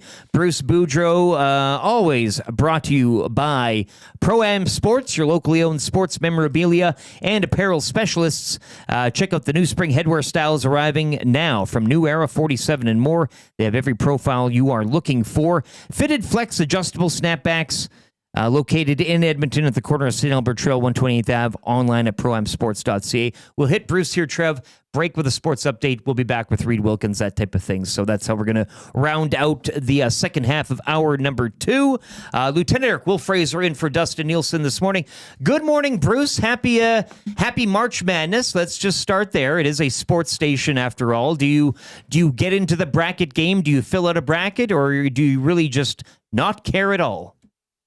You know what? I used to care incredibly. I couldn't wait to get into the brackets and couldn't wait to have all of these things with all whether it's a teammate or a team. But the last 2 years, I have not paid much attention to it. I will pay attention when they get into the Elite Eight, but that's right now. My team has always been Notre Dame, so I mean they're not even in. They didn't even make the NIT, so I have to focus more on their women's team right now, and because they're one of the better, higher seeded teams, and watch them. But it is exciting, and if you're in the States like I am right now, I mean it's on every channel all day long. I mean they got so many games going, so it's you'll be able to pick one team and then you'll be able to follow it and see how it goes. So yeah, I like watching it. I mean, if it's sports, I'm pretty well in on watching anything. I love it. No, that's great. It's good to have a well-rounded, balanced diet there. And you speak of like high event and high theater, and that's what we're going to get tonight here, hopefully in Edmonton, Oilers and Jets. Just your thoughts here over the last little while. We had a texter earlier today. Last week it was them missing the playoffs. This week, the parade's back on, that type of thing. You know about a highly charged market and how it kind of goes back and forth. But what have you made of the Oilers here? The 2 wins exiting that New York trip. They had the big one where they potted a lot of goals. That's kind of what we're used to seeing from this group against Utah earlier in the week. So what have you just thought of their game as of recent heading into tonight? Well, it's funny you ask because, I mean, before those 2 games last week, I'm going, what's going on here? Yeah. Like, I mean, I'm sitting there and they're playing so lackadaisical. There's no energy. And I'm sitting wondering, what, is Joel Quenneville coming in there next? I'm sitting, I was thinking back when Larry Robinson took over for, I think it was Robbie Ftorek with 10 games to go in the season, and they ended up winning winning the cup in Jersey. But then they shut the teams down. Those 2 games, I thought they played playoff hockey, and they just shut the teams down, which is the way they played at the end last year, every game here. And what I saw on the Utah game, it was the first game since Four Nations that I saw Connor skating like Connor. And I mean, he looked like he was enthusiastic. He had so much jump, and I mean and I go, okay, now the Oilers are back. So I mean, everything's pretty good. They're pretty safe now. You sit there, you go, I never thought of them not making the playoffs, but now you're thinking they're only 2 points behind Vegas, and can they catch Vegas? And you know, it's quite possible 2 points can evaporate awful quick. But I mean, I think they're going to get a Winnipeg team that's going to be a little angry tonight too. So you know, it's a great barometer. Tonight's a great barometer for both teams. I think you're going to get the best out of both teams, and you're going to see, where do we have to improve? Where do we have to get better at if we want to win this thing? And I think tonight is going to go a long way to telling that, because both teams, I think you'll see at their best. You alluded to it as a former head coach. Which worried you more? As far as teams coming into town, the team that was on a roll and playing their best hockey, or the team coming off of a disappointing loss? Which worried you more? Well, the team coming off a disappointing loss when you knew they were a good team, because those teams don't usually have back-to-back bad games. And I mean, Winnipeg against Vancouver the other day was probably one of their more poor, I don't even know if this is right English, I mean, more poorer games in recent memory. So, I mean, I think they've had a couple stretches where they've lost 2 in a row, and maybe one time where they've lost 3 in a row, but they're too good a team right now. And you know what? They're fighting for the President's Trophy. I don't know if it means anything to them, but I mean, they're fighting for that, and they want to show superiority of A, the Canadian teams, and B, the Western Canadian teams, probably more so than anybody. So I think you're going to see them at the best, and I think Edmonton is sitting there feeling their oats and saying, you know what, this is the kind of team we thought we envisioned a month ago, and now we're starting to play like it. And I mean, the big difference, I'd like to see Edmonton when they get Frederick and Kane back. I think then you're seeing the real Edmonton team. Unfortunately, I don't know if we're going to get them back before the playoffs, and then it becomes difficult just to jump in and be the kind of players you think that you're getting right away. So, but it should be exciting. I'm looking forward to tonight's game. I think it's the highlight game on, as far as I'm concerned. Maybe St. Louis, Vancouver for the playoff push is right up there. But this should be a real great one, and those Edmonton fans will be loud and boisterous, and I think they'll be great tonight. Bruce Boudreau joining us here on the Nielson Show, brought to you by Pro-Am Sports. I wanted your thoughts, Bruce, too. We talked with you every second week, and last time we chatted was just prior to the deadline. Just quickly, your thoughts on the work that, I mean, I know you mentioned Frederick. We haven't seen him yet. Kane will be drawing back, changing the look of this team, but just want your thoughts on the work the Oilers did do, Jake Wallman, and then obviously the Jets adding some pieces as well. Just your thoughts on both teams' trade deadlines. Well, you know what? Jake Wallman is boy, a story. You wonder why Detroit gave him up, and why Isn't that yeah, they gave him up for basically nothing, and then San Jose gets him. Why do they give him up? Because this guy's a good player. So I mean, I don't know, and I'm not saying anything. I just want to know why. And you know, as the guy that questions everything, I think I really like Frederick. I mean, I don't like him up in the lineup, but what do the Oilers need? They need probably better third and fourth line guys that can play. And Frederick will be a really good third line left winger. And you know, in the playoffs, you've got to win battles, and it becomes like I've always thought, it becomes a game of one-on-one battles, and the team that wins the more one-on-one battles usually wins. You can take the analytics and everything and throw them out the window. It becomes mano a mano in playoff time. I think as far as Winnipeg, I really liked. Look, I'm a huge Luke Shen fan, and as far as character goes, and I mean he's taken Stanley's spot, which he's a better player than Stanley, and he applies that physical touch that you're going to need in the playoffs. And I mean, I've always liked Tanev. I mean, even when he was with Winnipeg, total energy guy. And the other thing is, they come in and they'll fit right in. It's not like you're getting a whole bunch of different guys that, okay, we don't know their personalities and everything. Winnipeg knows what Tanev's about, and Luke Shen has been everywhere, played on a lot of championship teams in Tampa, and I mean, he's the kind of guy that will fit in. So I think both GMs did a really good job of getting what they thought they needed without giving up the farm. And to me, that's the big thing is, like trading the farm away just for what could be 20 games plus and in a crapshoot. So, I mean, I think they did both a real good job.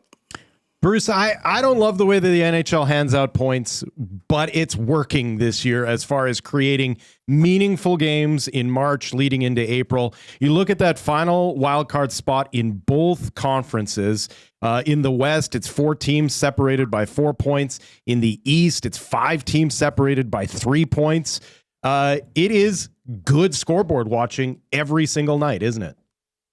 Absolutely. I mean, when you can have your in a league of 32 teams, when you can have 20 plus teams in March and fighting for a playoff spot, there's that interest. I mean, and what I notice a lot is not only are these teams all playing well, you can see the cream rises here, is that where the Chicagos and the Seattles and the San Jose's were being competitive for a while, you can see when they play the teams that need the wins now, it's very difficult for them to get the wins because the sense of urgency has really risen for all of these teams.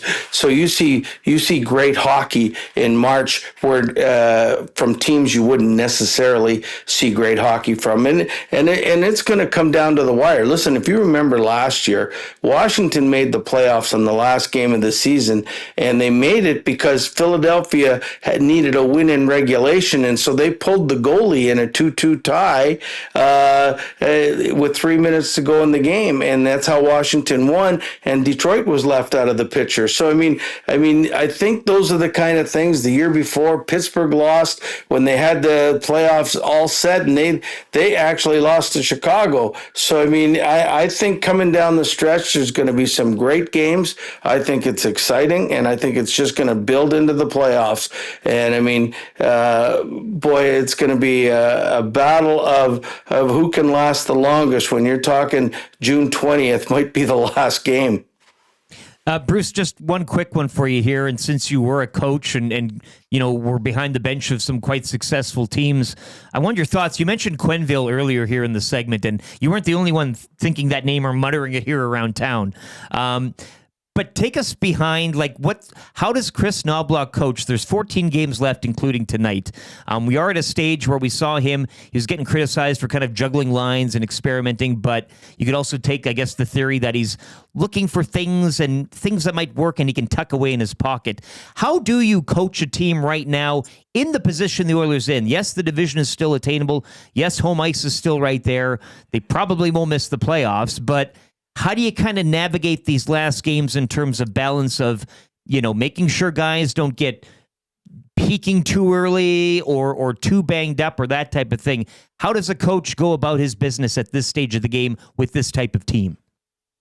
Well, I think, to me, it doesn't really matter in the last, you hear stories, we got to play great going in, we got to play great the last 10 games, we got to play great the last 5 games. I think you just got to be playing the way you're going to play in the playoffs. As far as, in other words, let's make sure that we're getting pucks deep when we have to. Let's get sure that we're not taking the extra chances in our own zone. Let's be sure we're protecting the goalie. Let's start limiting shots and playing that playoff hockey.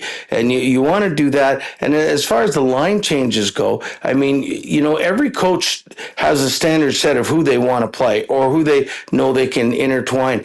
but it's the adjustments during the game is what makes it look like coaches change lines all the time. If your team's not playing well, I would look down the board and say, hey, listen, that third line left winger is playing really good. The other two guys aren't playing good. That first line left winger is not playing good. Let's make a switch in game here. But that's up to the coaches just to see how they want to do it. There's not a lot of experimenting going on maybe until the last two games if you can't advance or can't go back, and I mean, then at some point you might want to say, hey, you know what, let's rest our star players. We don't want to get them hurt unless, like, say Leon Draisaitl is a point away from the Art Ross. Do you keep playing him or do you not play him?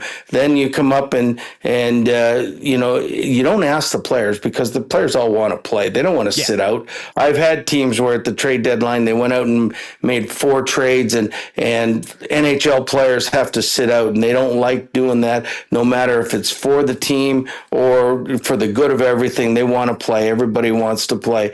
But I mean, that's when you manage minutes on ice time. You're not going to see Connor play 26 minutes in game 82 when it doesn't mean anything. I mean, but that's what a coach has to do, is manage minutes. The practice time becomes less. You probably go for 25 to 30 minutes, establish one good thing that you want to work on. But the idea is to build up everything, so when you hit the playoffs, you're ready to go. And whether it's like we get a book for who we're playing against, is sometimes I've done too much, and you do too much research or too much planning, and then there's other times where you don't do enough. So you got to find what works for your team. And I think Knobloch knows what they did last year, and I think they'll know what they'll do this year, and they'll probably have the same approach, and they'll be ready come playoff time. Play us off here too, Bruce. Cut us a 30-second promo, John Cena's heel turn. Take it away. Here's what's going to happen in my mind, okay? I got this in my head. Here, at WrestleMania Day, you can't have Cena retiring as a heel. So I think he's going to turn his back on The Rock, and he's going to do something to The Rock, become a fan favorite, and help Cody win again. And so he will go out as the fan favorite. I just can't see Cena leaving after all these years, after 20 plus years in wrestling, as a heel. I'm pretty sure he's going to go out as a good guy somehow. Love it. Bless you, Bruce. Enjoy tonight and all the action around the league, and we'll talk soon. Sounds great. Talk to you guys later. There it is. Bruce Boudreau, brought to you by Pro-Am Sports, your sports memorabilia apparel specialists, headwear, styles, New Era, 47 and more, every fit you're looking for. St. Albert Trail, 128th Ave, or online at proamsports.ca. Let's hit a sports update here really quickly for Park Mazda. We'll be back. Reid Wilkins just on the other side. This is your clear choice for Edmonton Sports, edmontonsportstalk.com.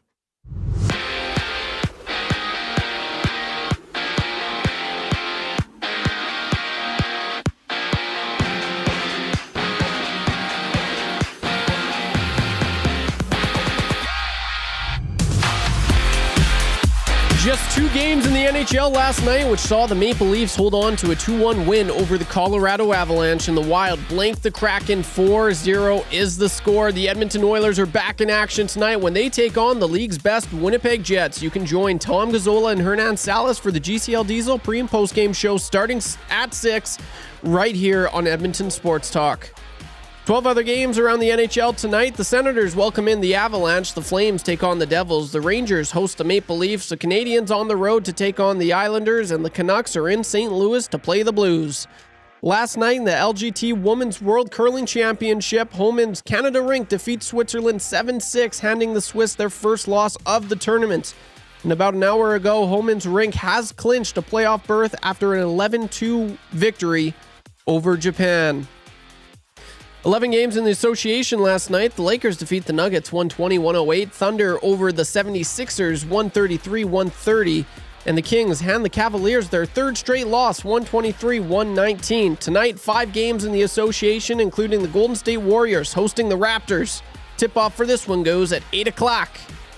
The madness officially begins today with some first-round action. 16 games dot the schedule today, starting with Creighton and Louisville at 10:15. The sports update is brought to you by the fine folks at Park Mazda and dealer principal Mitch Lewicki, your dealer for life. Coming up next, the Wilkinator, the bookbinder of Alberta, Reid Wilkins, joining the show right here and only here on Edmonton Sports Talk.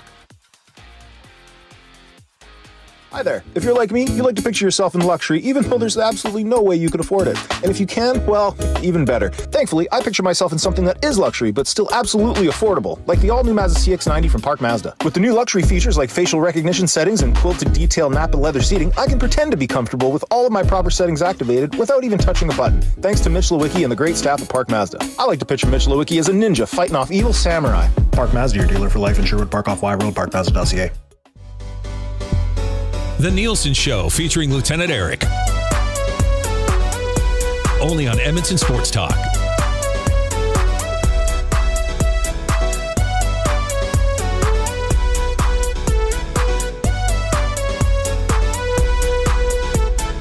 Hey.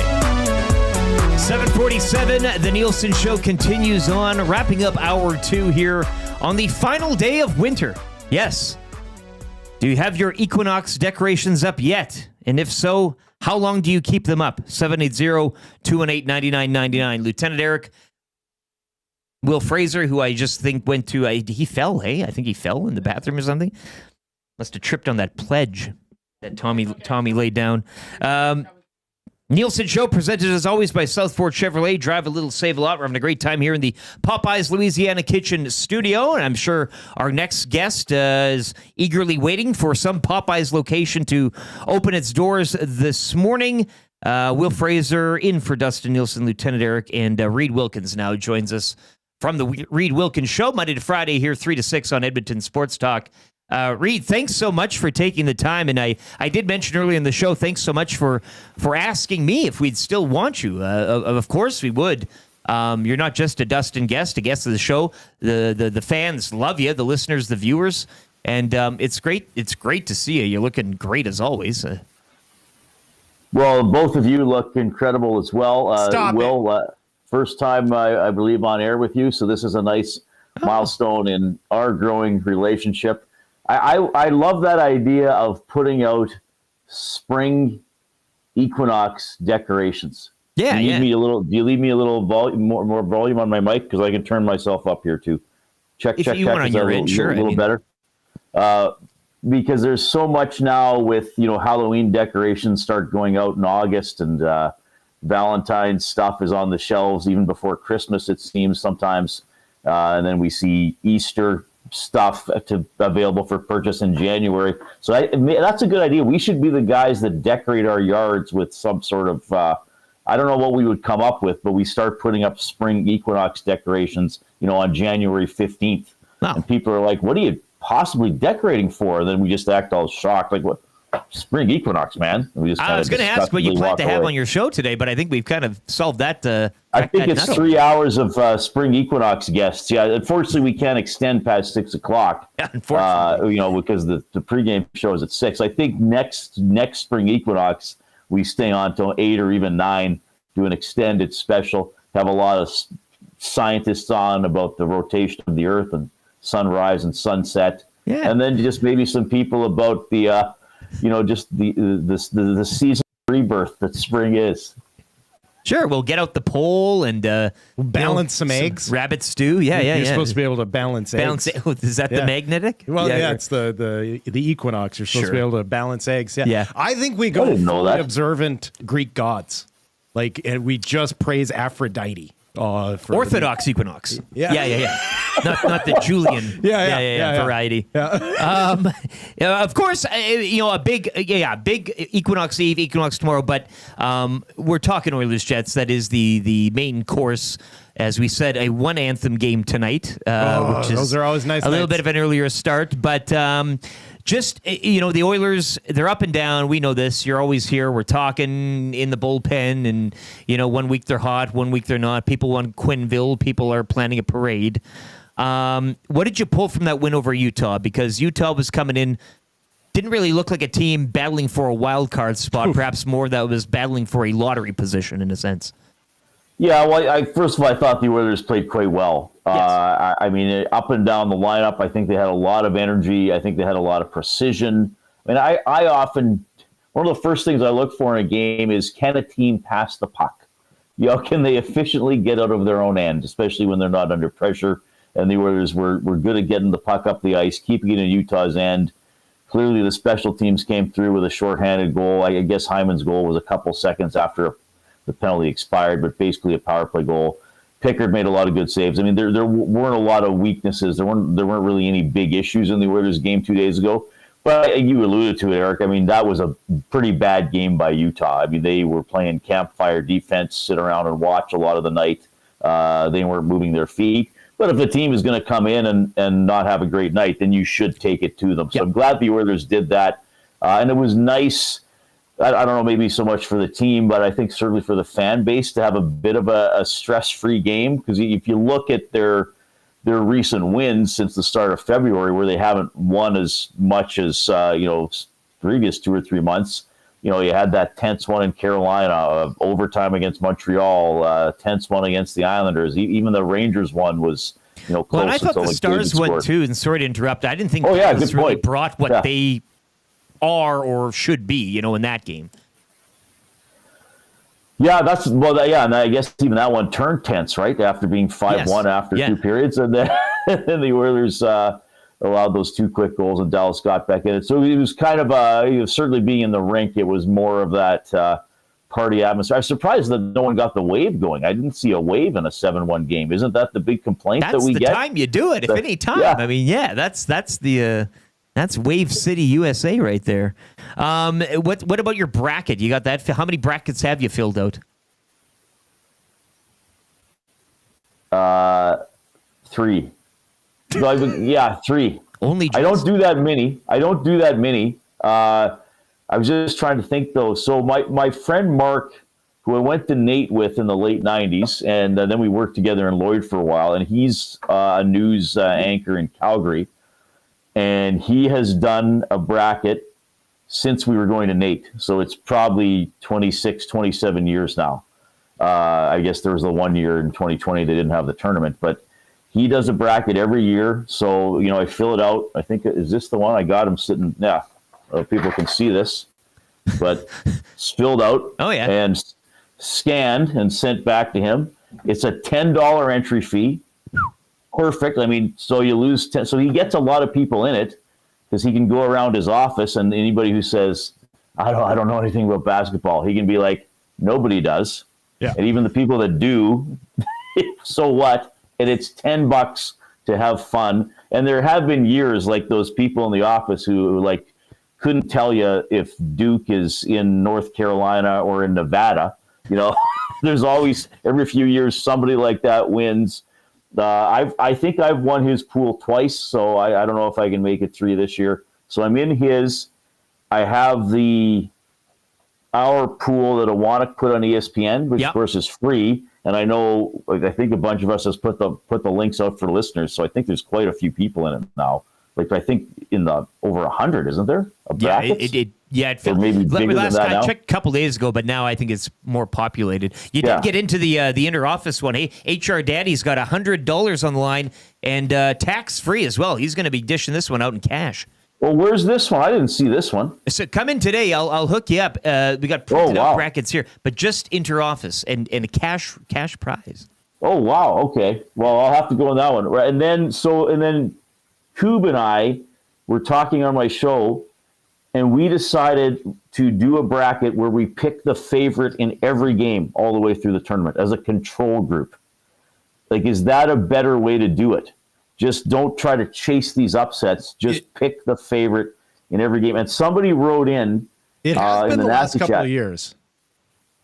It would be good or it would be bad? No, it has been the last couple of years. The number 1 seeds have populated your final Everybody four. thinks it's all, but I mean, at least through the opening round, too. Doesn't happen as much as people dream of it.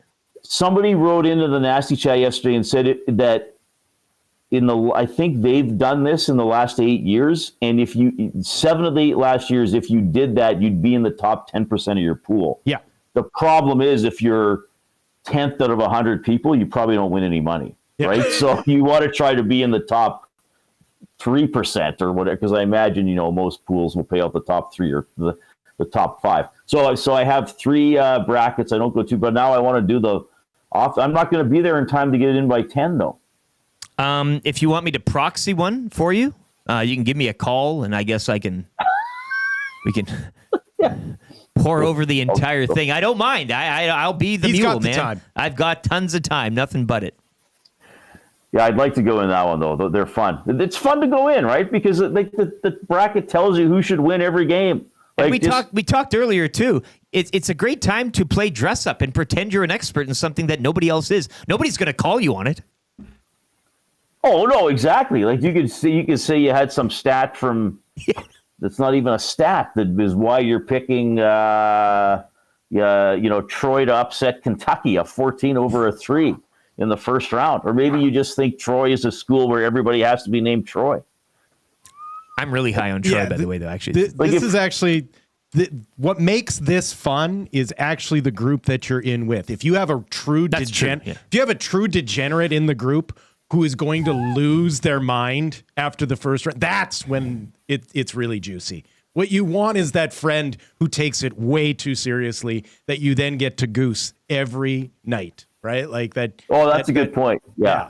You and then, want and then the guy watching these games, and it'll be on a work all day today. Yeah. And watching these games, the last 3 minutes of a game, and all of a sudden you're the biggest High Point fan in the world. Yeah. Because you have them upsetting Purdue in the first round, which I do in one of my brackets. Like all of a sudden you're cheering for High Point men's basketball, the way you would cheer for like the Oilers in Game 7 or the Elks in the Grey Cup. Like all of a sudden your whole life revolves around High Point winning a first round game. I was just thinking though, like for people named Troy, do they pick Troy in the first round? Just like there's a school named Robert Morris behind. Why not? Could you imagine having a guy in your office who doesn't follow this, and you give him the bracket, and you're like, Bob, fill it out, okay? And he's going through, and he's like, why is my name on this? No, Bob, Robert Morris is the name of a school. Well, I got to pick them, the 15 over the. Well, that's a 15/2, Bob. Yeah, but my name's Robert Morris. I got to fill this out. Yeah, High Point might be one that I would associate with on prior occasions, maybe not necessarily named, but considering degenerate gamblers, like Drake must legitimately affect the betting lines because there's a school named Drake. Absolutely. There's no way he hasn't put like $1 million betting on for that or against them. One of the two. Exactly. But, well, Kendrick Lamar is betting against them. Sure, absolutely. Reid, I just wanted to finish too on the game tonight. Will you be getting down to the rink? I just wanted to get your crystal ball gaze into lineups for tonight. I know there's been a bit of a blenderology going on with Knobloch prior to this 3-game win. I think we saw Skinner up top last game. That third line was looking good. Nuge is turning it on. How do you kind of forecast what we might see tonight in terms of lineup and your expectations for tonight as well, as the lone meeting came way back in October where the Jets skunked the Oilers?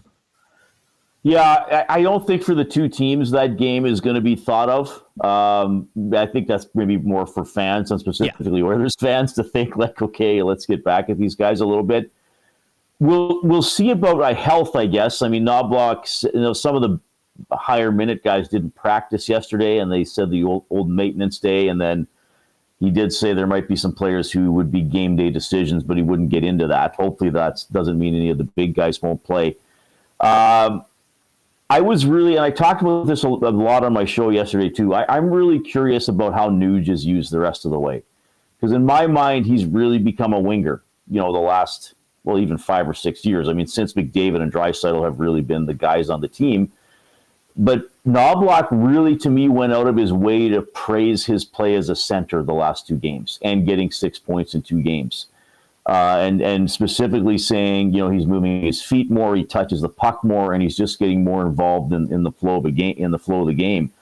So, and when we talk about Connor and Leon being apart, do we now have to talk about them being used as 3 centers, which I feel like is something that was the dream a few years ago and doesn't get talked as much now because Nuge has become more of that complementary piece. He doesn't drive his line a lot. He can kind of disappear for stretches of the season like he did, previous to this burst where he, I think, had 1 goal in 15 games.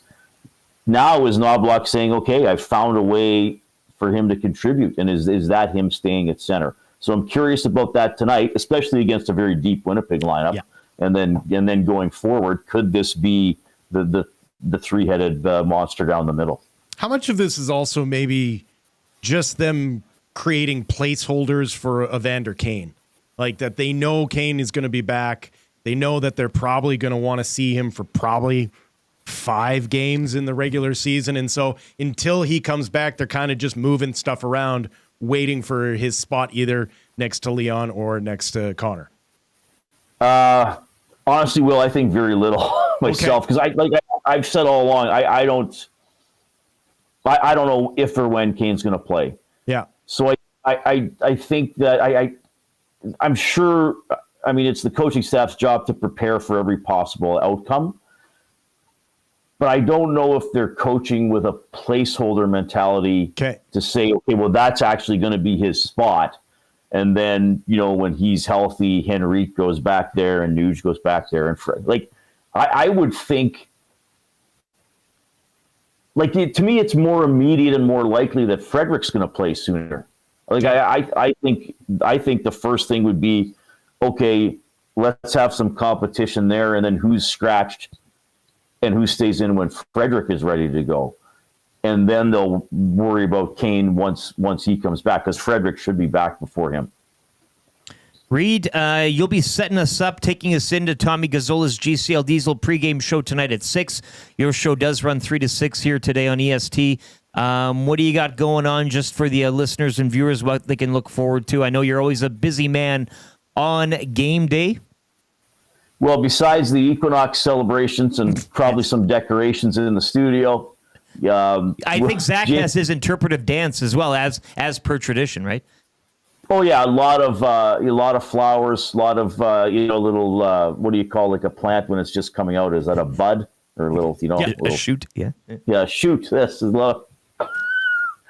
Jamie Thomas and Sean Bell will be our guests. Jay Milne's back from holidays, so I'm sure he'll have some stories about skiing and all that kind of fun stuff, and we'll just get up to no good. Good old JT, it's awesome. You guys will be that's a jam-packed show. Enjoy it. Have a good rest of your day, Reed, and we'll talk again. You know the number if you need that bracket filled. I'm your man. Yes, 1-800-HOT-ERIC. Reed Wilkins. That costs money. Don't use that one. By the minute. Yeah, that's $5.99 a minute. You don't want that one. Thanks, guys. Reid Wilkins, you can hear him Monday to Friday here on EST, 3 to 6. A great show that really only Reed can do. Sure.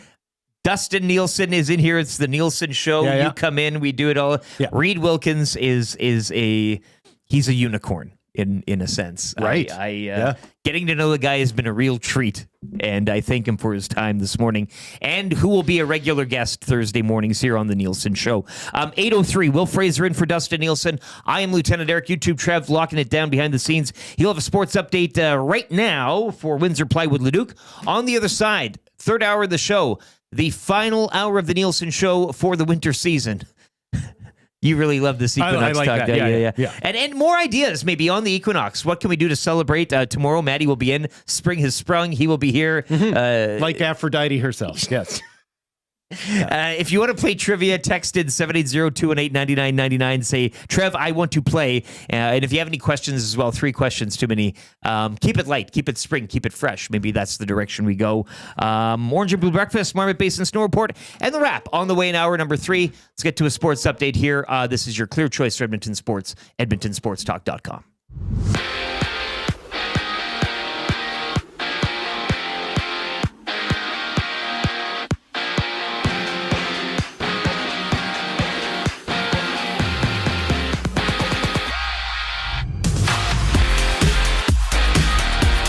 Just 2 games in the NHL last night, which saw the Maple Leafs hold on to a 2-1 win over the Colorado Avalanche, and the Wild blank the Kraken. 4-0 is the score. The Edmonton Oilers are back in action tonight when they take on the league's best Winnipeg Jets. You can join Tom Gazzola and Hernan Salas for the GCL Diesel pre- and post-game show starting at 6.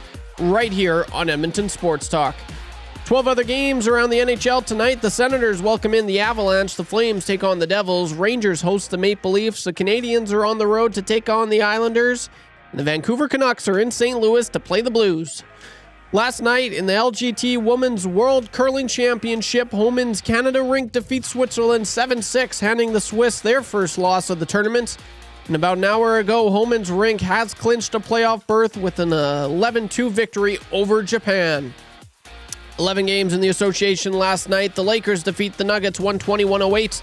Thunder over the 76ers 133-130. And the Kings hand the Cavaliers their third straight loss 123-119. Tonight, 5 games in the association, including the Golden State Warriors hosting the Raptors. Tip-off for this one goes at 8 o'clock. The madness has officially begun. Officially begins with first-round action today. 16 games dot the schedule, starting with Creighton and Louisville at 10:15. The sports update brought to you by Windsor Plywood Leduc, locally owned and operated, serving Leduc and the surrounding area since 1993. Doors, flooring, baseboards, and of course, plywood. Go see the knowledgeable staff at Windsor Plywood Leduc.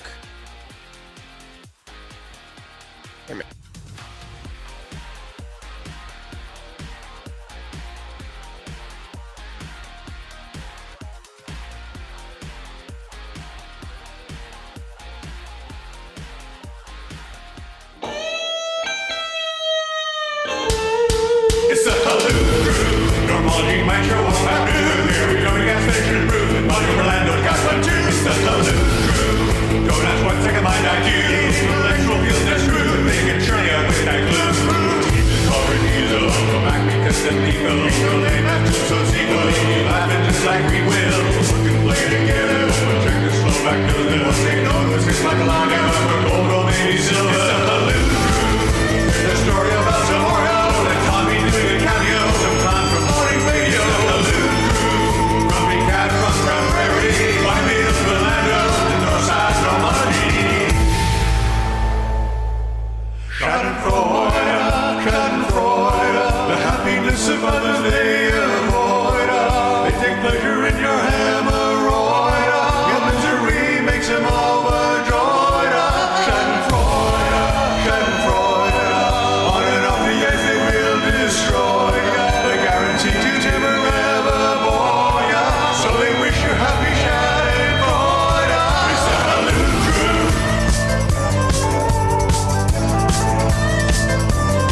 It's the Halloo Crew.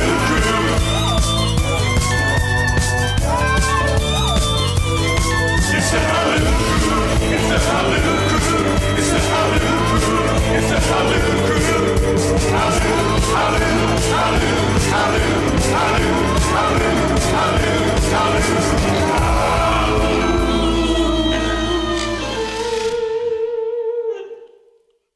8:09. It's the Nielsen Show. Lieutenant Eric, Will Fraser in for Dustin Nielsen. YouTube Trev here as well.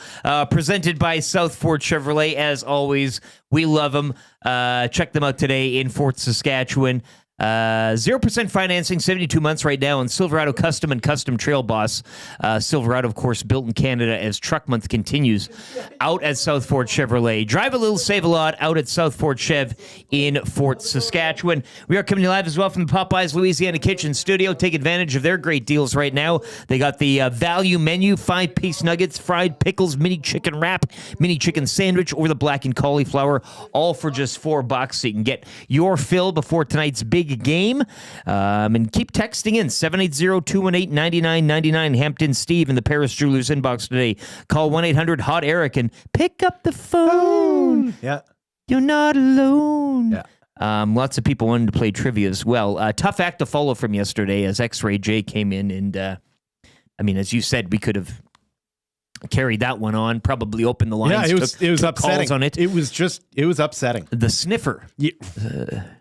We said we should outlaw that word. Yeah. Hey, it's not a good sniff or sniffer. Yeah, like sniffing. Like completely acceptable to say it didn't pass the smell test. Doesn't bother you. Everybody says that. Everyone it's a says turn it. of phrase It's nowadays. complete. Yeah. But just that slight adjustment to say it didn't pass the sniff test, upsetting. It just upsets It's like you. when somebody holds the two fingers by your nose. Yeah, that action is the worst. The old Good. roommate. Come on. Yeah. Yeah. Text of the day still on the line. I do think Bones might still have it with the Will Fraser, Don Matthews comparable. That was so solid. Tough to beat. Will is the Don Matthews of hosts. You're happy when he fills in and even happier when he leaves. Paris Jewelers inbox 780-218-9999. 55% off items right now. Do not pay for 1 year as well at PJs or parisjewelers.com. And of course, it is game day. A&W Mama Burger, medium fries, $5. So come hard after that text of the day. $20 to A&W on the line.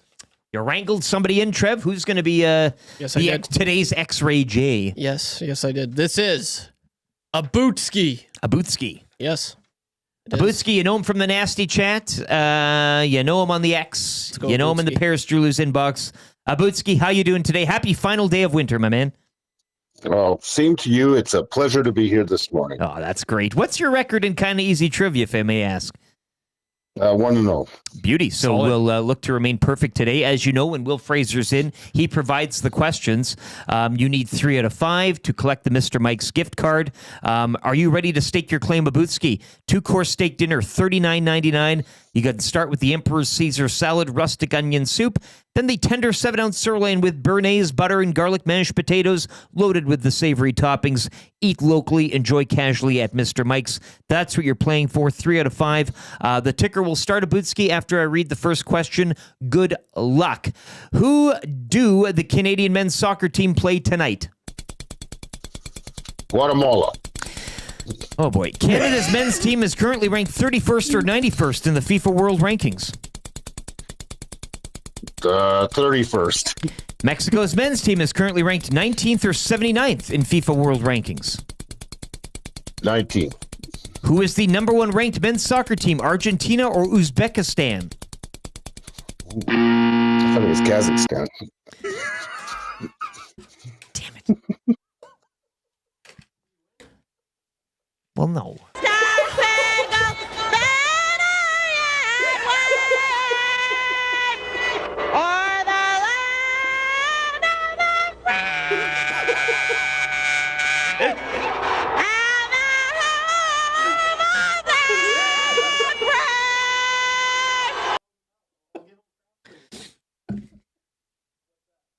On a sports station, nonetheless. Kind of easy, my ass. Yeah. I mean, I went 5 for 5, but I mean, hey, come on now. That It should have been, who do the Oilers play? What are the Oilers? What city do the Oilers play in? You know? I guess What's Connor McDavid's name? I always feel a little bit challenged by the name of it being kind of easy. Kind of easy. It's not easy. Not incredibly easy. You're right. It would be pathetic if you didn't get it. Yeah. Yeah. Abutski's riled up, and so is Trev. I feel bad. I like Bootski. Let's ask Trev the questions. Let's see how he would do. Well, I know Argentina. Oh, you do? Yeah. You knew that Argentina was a soccer nation and Uzbekistan wasn't the best in the world? I did. Okay. Okay, Trev, from the top here. Just as I suck at these. It's a sports station. These are about our team, Canada's team. More of a hockey now, guy. again, you don't. I know you're everybody's a hockey fan. Yes. But in the spirit of sports and Canada playing tonight in a big game against Mexico, yeah, this is first one. Is Yes, the road playing Will took. Mexico. Who are they playing tonight? Mexico. Okay. Yes. Yeah.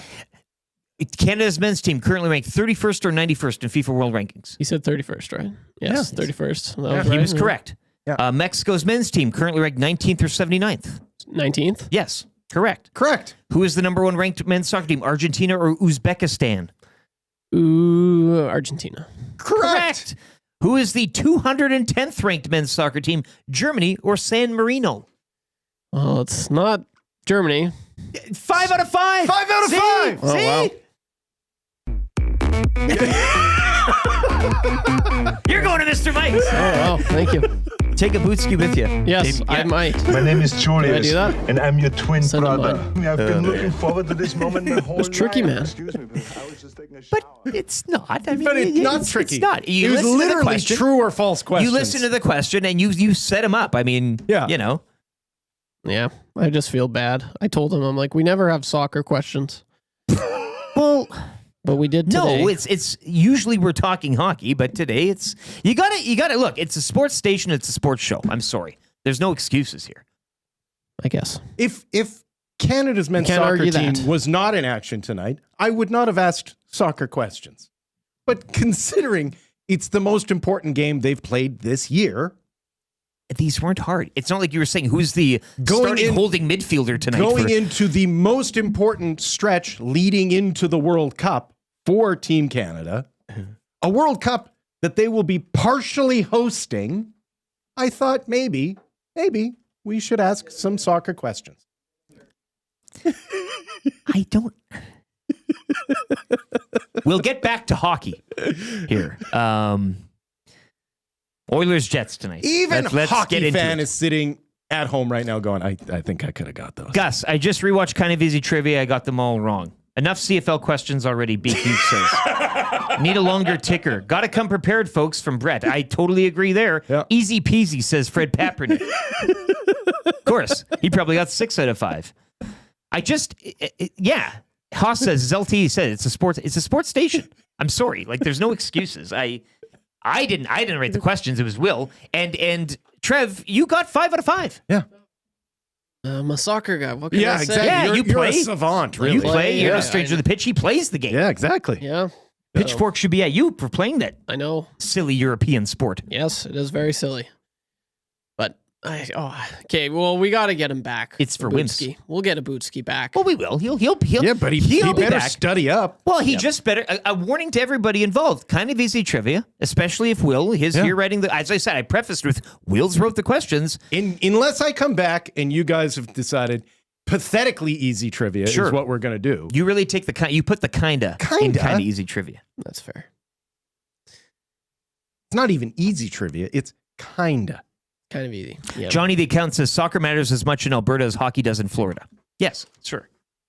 You mean where the currently Stanley Cup champions are? It's. I don't think as many markets in the NHL care about hockey as much as we do here. Yeah. Just it might be a thing. Right. Krager proudly states, I'm in the majority. Don't give 2 hoots about soccer. Look at that, hey? I think people say that thinking that is a badge of honor and not a little pathetic. Soccer questions, you may as well ask cricket questions, Johnny the Accountant. Yeah. I know Canada's cricket team is not really as the soccer team is. They're not selling out Commonwealth. Yeah. That's a good point. Like, if that game was happening here, there would be 50,000 people going to that game. Non-starter. And people are like, ugh, throwaway why stuff. do we even talk about it? I think we've talked about soccer enough. Yeah.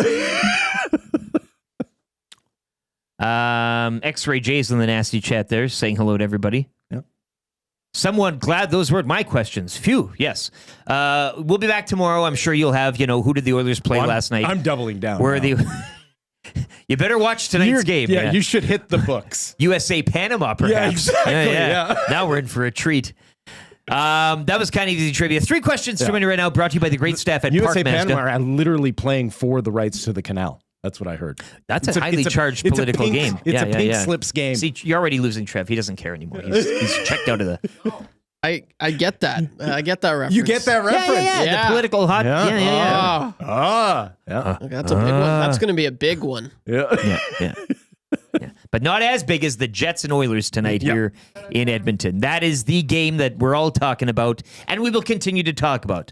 No more soccer. A Bootsky. Look at a Bootsky. Yeah. Proud of you. I deserve what I got, but I never even heard the San Marino question, and Uzbekistan always distracts me. So he's laying blame on the ticker. Okay. Listen, it's a stressful moment. But Abutsky says he did. Proud of you. Yeah. He'll be back. He'll be back. He'll be back. Yeah. You'll all be back. Yeah. Park Mazda, your dealer for life. Check them out today, parkmazda.ca or out in Sherwood Park. Get to the dealership. Tell Mitch Lewicki, the dealer principal, EST sent you. He's a huge rugby guy. People want to talk rugby sometimes too on the station. Yeah. Look. Well, the Six Nations have been going on. It's been really good rugby to watch. Yes. Fergie's prostate, I think, in Scotland, but he would welcome that discussion. You and Fergie should be in a hangout together. Yeah. And you've been trying to get more Sale GP talk as well on the station, to which maybe tomorrow with Maddie, you might prime. Actually, that's the thing I could see him getting hooked on. You could hook him on study that. up. Who knows what's going to be on Kind of Easy Trivia tomorrow? Oh, baby. Social media is here, boys. This is our time in the show. We can kind of pump up our social accounts. Trev, if you'd like to go first here, and we'll get to Will. Where can people follow you online? And the shenanigans are going to get up to tonight at the Oilers game. Oh, shenanigans. YouTube_Trev on Twitter or Instagram. Give me a follow. Will followed me yesterday. No, I didn't. He always is following me. Did you guys get together on Snapchat? I know there's talk of that. We were just snapping. Yeah, we were. We've got a streak going. One day. Yeah. It's actually real nice. We're streaking together. And really all we do is just say streak and send it to each other. I like it. Yeah, it's a good... Nice. Keeps selfies. that bond together. Yeah. Close selfies. Almost as close as Bruce when he's on. Almost. Yeah. I don't think you can get that even closer than that. I don't know. Not legally. Nope. No, not without exchanging vows. Yes. That's for sure. Yeah. Yes, but those are YouTube_Trev. Will? Don't what? Don't try. Don't worry about it. Don't go on You're social still on media. Facebook, aren't you? No, Somebody is. Somebody who is embezzling funds from you, encouraging you to buy their latest Bitcoin, pretending to be me, but that's not me. If you have any questions for Will specifically, get them in for 3 questions too many. Got a couple I'll cobble together here. On the tune of soccer and, talking all these. It's fun when you're in because we can go some other places that we don't normally go with Dusty here. Dusty likes to talk a lot of Lakers. He's a LeBron fan. We talk Lakers. If you'll notice when Dusty's on the show, that talk gets a little more absent, which is, whatever, big deal. I know there's some basketball listeners on the show, but a lot of people hate basketball as well. What is the one sport you hate the most? Question number 1. Sport I hate the most? Go around the horn. Hate's a strong word, but you can substitute it for dislike, not interested in, et cetera, et cetera. But we all have one, I'm sure. What sport? Like I'll say this. I'll start if I can. Give it to us. And I love watching it on TV, but only to there are certain times of the year I like watching it. Kind of when post-Christmas, winter's still going on and you have tournaments taking place in beautiful tropical locales. But I hate playing it. I have tried it before, so I've given it a shot.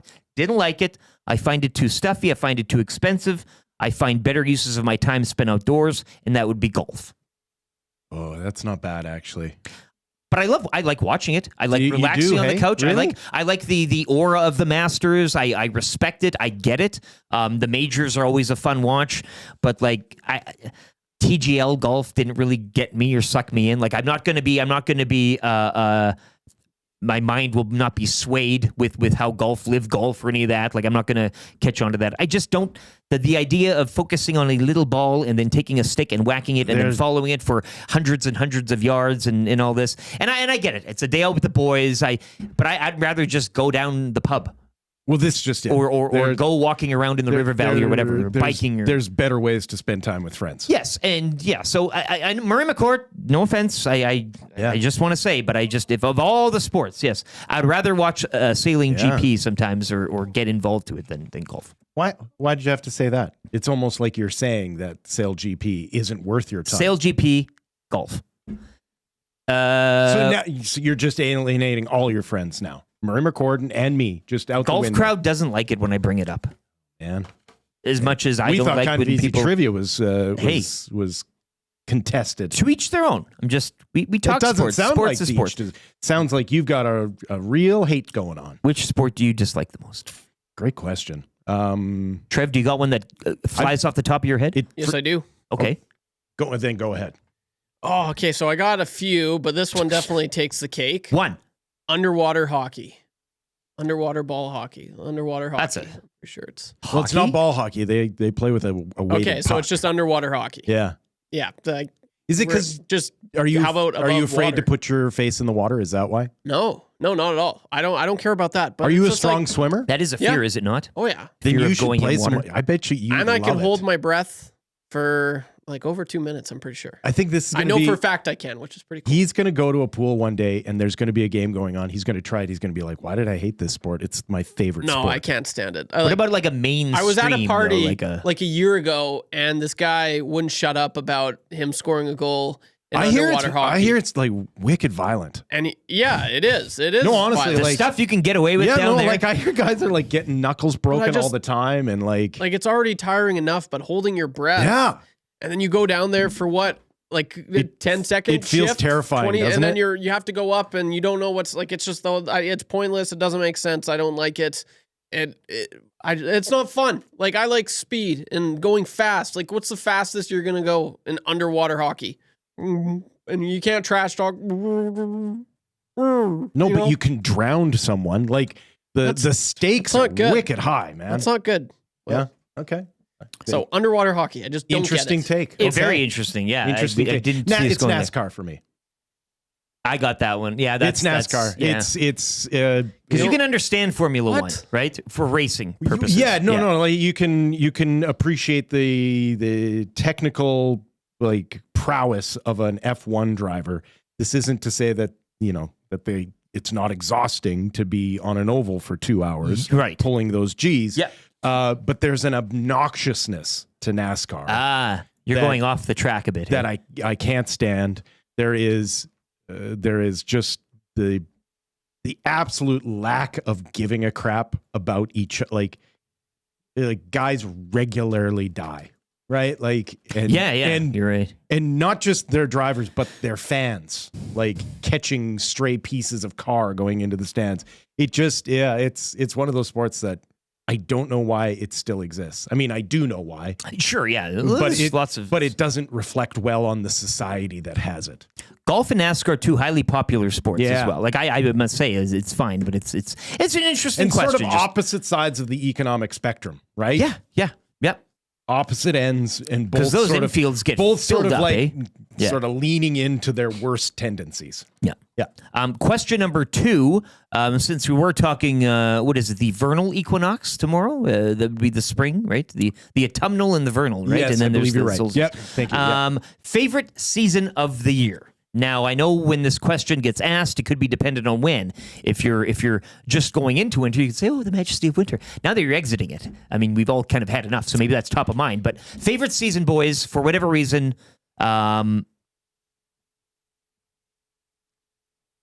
there is something about winter, but I will say summer. Might be an easy one. Really? Yeah. So And it's tough to pick the springs and the falls because they're both dirty. yeah. No, it's fall for me. I like the heat. Yeah, it's fall for me. Everything kind of calms down. You get a good early frost that kills all the mosquitoes. Always love that. Yes, you can still get a 19-degree day type Yeah, of deal. and as a trail runner, the best trail running of the year is always in early to mid fall. great smell with the dying Yeah. leaves. You Yeah. get that. Yeah.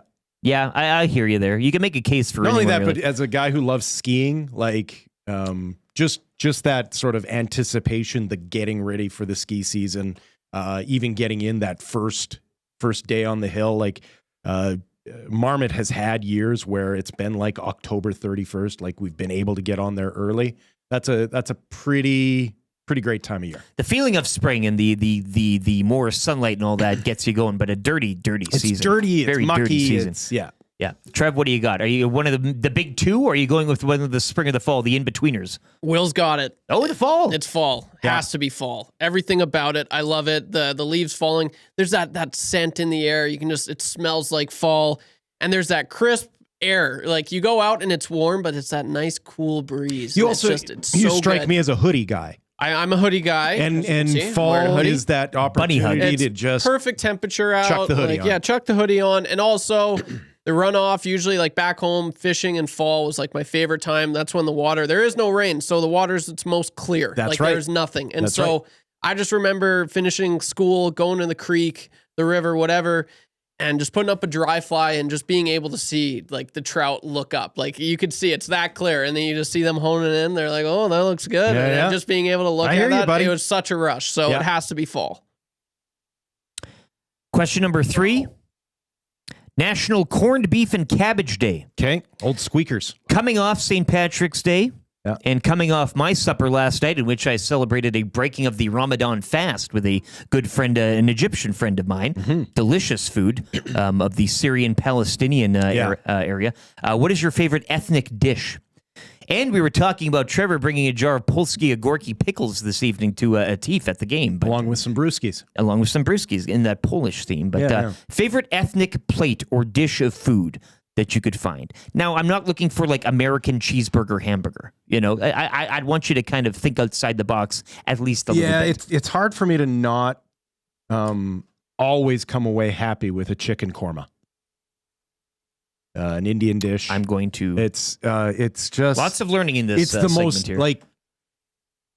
It's as close as I can get to. like a feeling. curry, hey? Except it's not. It's far more buttery, far more fat forward. I guess you would say. It's just you always leave that meal just happier. Like everything just looks feels delicious. better. It's unreal. Yeah, a chicken korma. I will go with, and I could eat it and not ever fill up or get sick of it. Or, I mean, I'd love to try. Yeah. To get it force fed with me like Homer Simpson in hell, where the devil's feeding him the donuts and he's in that donut machine. Yeah. I would eat sushi for the rest. You like donuts? How about all you like the sushi? I love sushi. World. I will take sushi. Anything on it. Octopus, any food from the sea, but sushi rolls and sushi, just the rice, you know, the one finger, sashimi. one piece. Sashimi, sure. Sashimi is what you're describing. Yeah. Well, but that I'm talking about the rice bed with something on top, like that's your gaki or something. Rolls, whatever. Sushi, all day, every day, really? hot, cold, whatever. I could eat sushi till the fish come home. And I like sushi, but only in limited amounts. Yep, fair enough. Whereas you would binge on it, eh? I would, if money was not a thing, I would never stop. Trev, what about you? Do you have a? You guys took both my answers, so I was going to say what Will said. You like making a curry. I was going to go with sushi, but then you said I think you're lying. No, seriously, I will go with probably sushi. Like I'm the exact same way. All you can eat. Oh, that's my favorite thing back home, and I have yet to find a really, really good all you can eat in Edmonton. Oh. No, tell me, because I've been looking. 1-800-HOT-ERIC, and I'll tell you everything you need to know. Yeah, please. Because I love sushi, spicy salmon rolls. Oh, you keep them coming, like all night. I'm surprised no one said tacos, honestly. Oh, yeah. I'll go down on some good Mexican food, too. I'm going for a Greek supper tomorrow night. I know X-Ray J's chiming in with a good Greek plate. Right? Katuki Taverna. I'll smash a plate, eat a plate. Yeah. You know? Yeah. Some of that lemon orzo rice soup or whatever it is. Ooh. Especially when the bread is right. Yeah. Little lamb. Yes. Yeah. Little lamb. Yeah. That was 3 questions late too many. In the show, we're getting hungry. I get it. It's starting to rumble here. Let's get to a sports update here with YouTube Trev. We'll be back with an orange and blue breakfast. Maybe that'll, get us where we need to go here. Oilers and Jets tonight. We'll be taking a deeper dive into that matchup all ahead of the Marmot Basin Snow Report and the wrap for William Huff. It is the Nielson Show presented by Southford Chevrolet. Lieutenant Eric Will Fraser and for Dustin Nielsen and YouTube Trev on your clear choice for Edmonton Sports, EdmontonSportsTalk.com.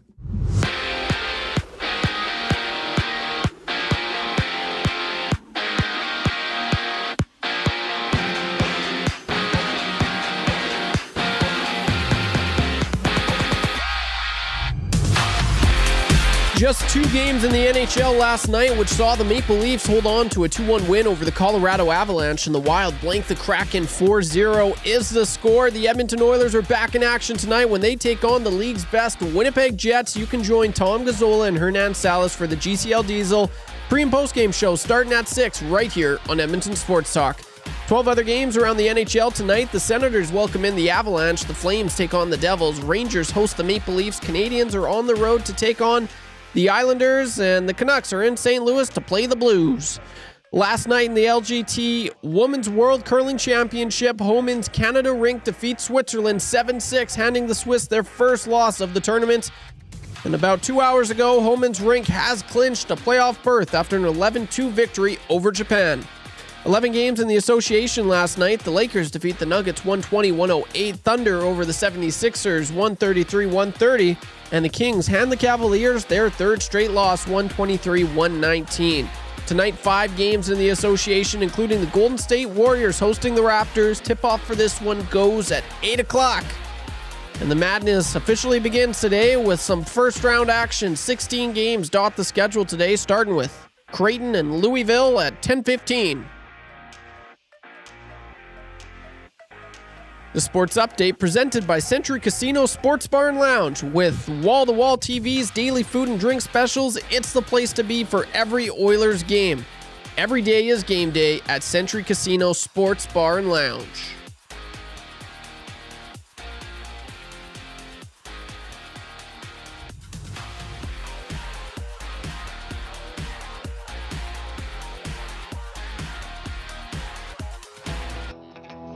The Nielson Show featuring Lieutenant Eric.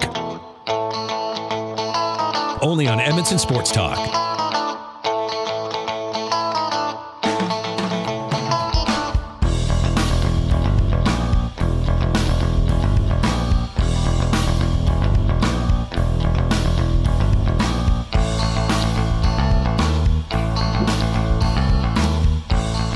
Great response on the ethnic food question. I love to see it. It's the color palette of life, really, trying some new dishes and stuff like that.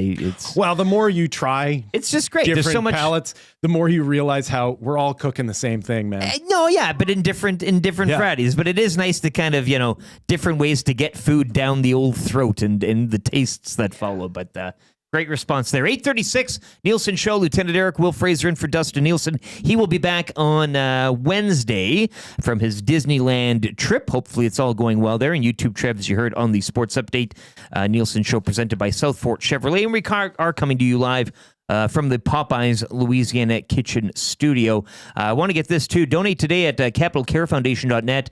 They're raising funds to support the work and care provided at Capital Care Centers, ensuring persons needing long-term care have quality equipment, furnishings, and programs to live with dignity while in care. As I promised, no more soccer talk on the show today. We've had our fill. We're getting into the Oilers and Jets right now. It is an orange and blue breakfast, and it is brought to you as always by GCL Diesel. Of course, you can hear the GCL Diesel pre- and post-game shows later tonight. Tom Gazol and Hernan Salas, they'll set you up and knock you down at 6 o'clock here on EST for the Oilers and Jets. GCL Diesel, providers of the best diesel engine components around, from turbochargers to injectors, fuel pumps to sensors. They are the critical engine component experts, proud to serve Edmonton and Northern Alberta area for over 50 years. GCL Diesel.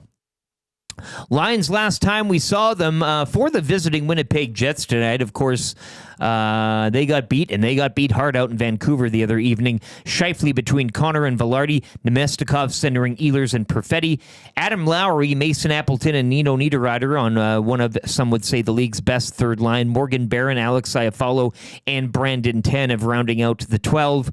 Blue line, Morrissey, DeMello, Sandberg, Shen, Fleury, and Miller. And we all expected to be one Connor Hellebuck in goal tonight for the Jets.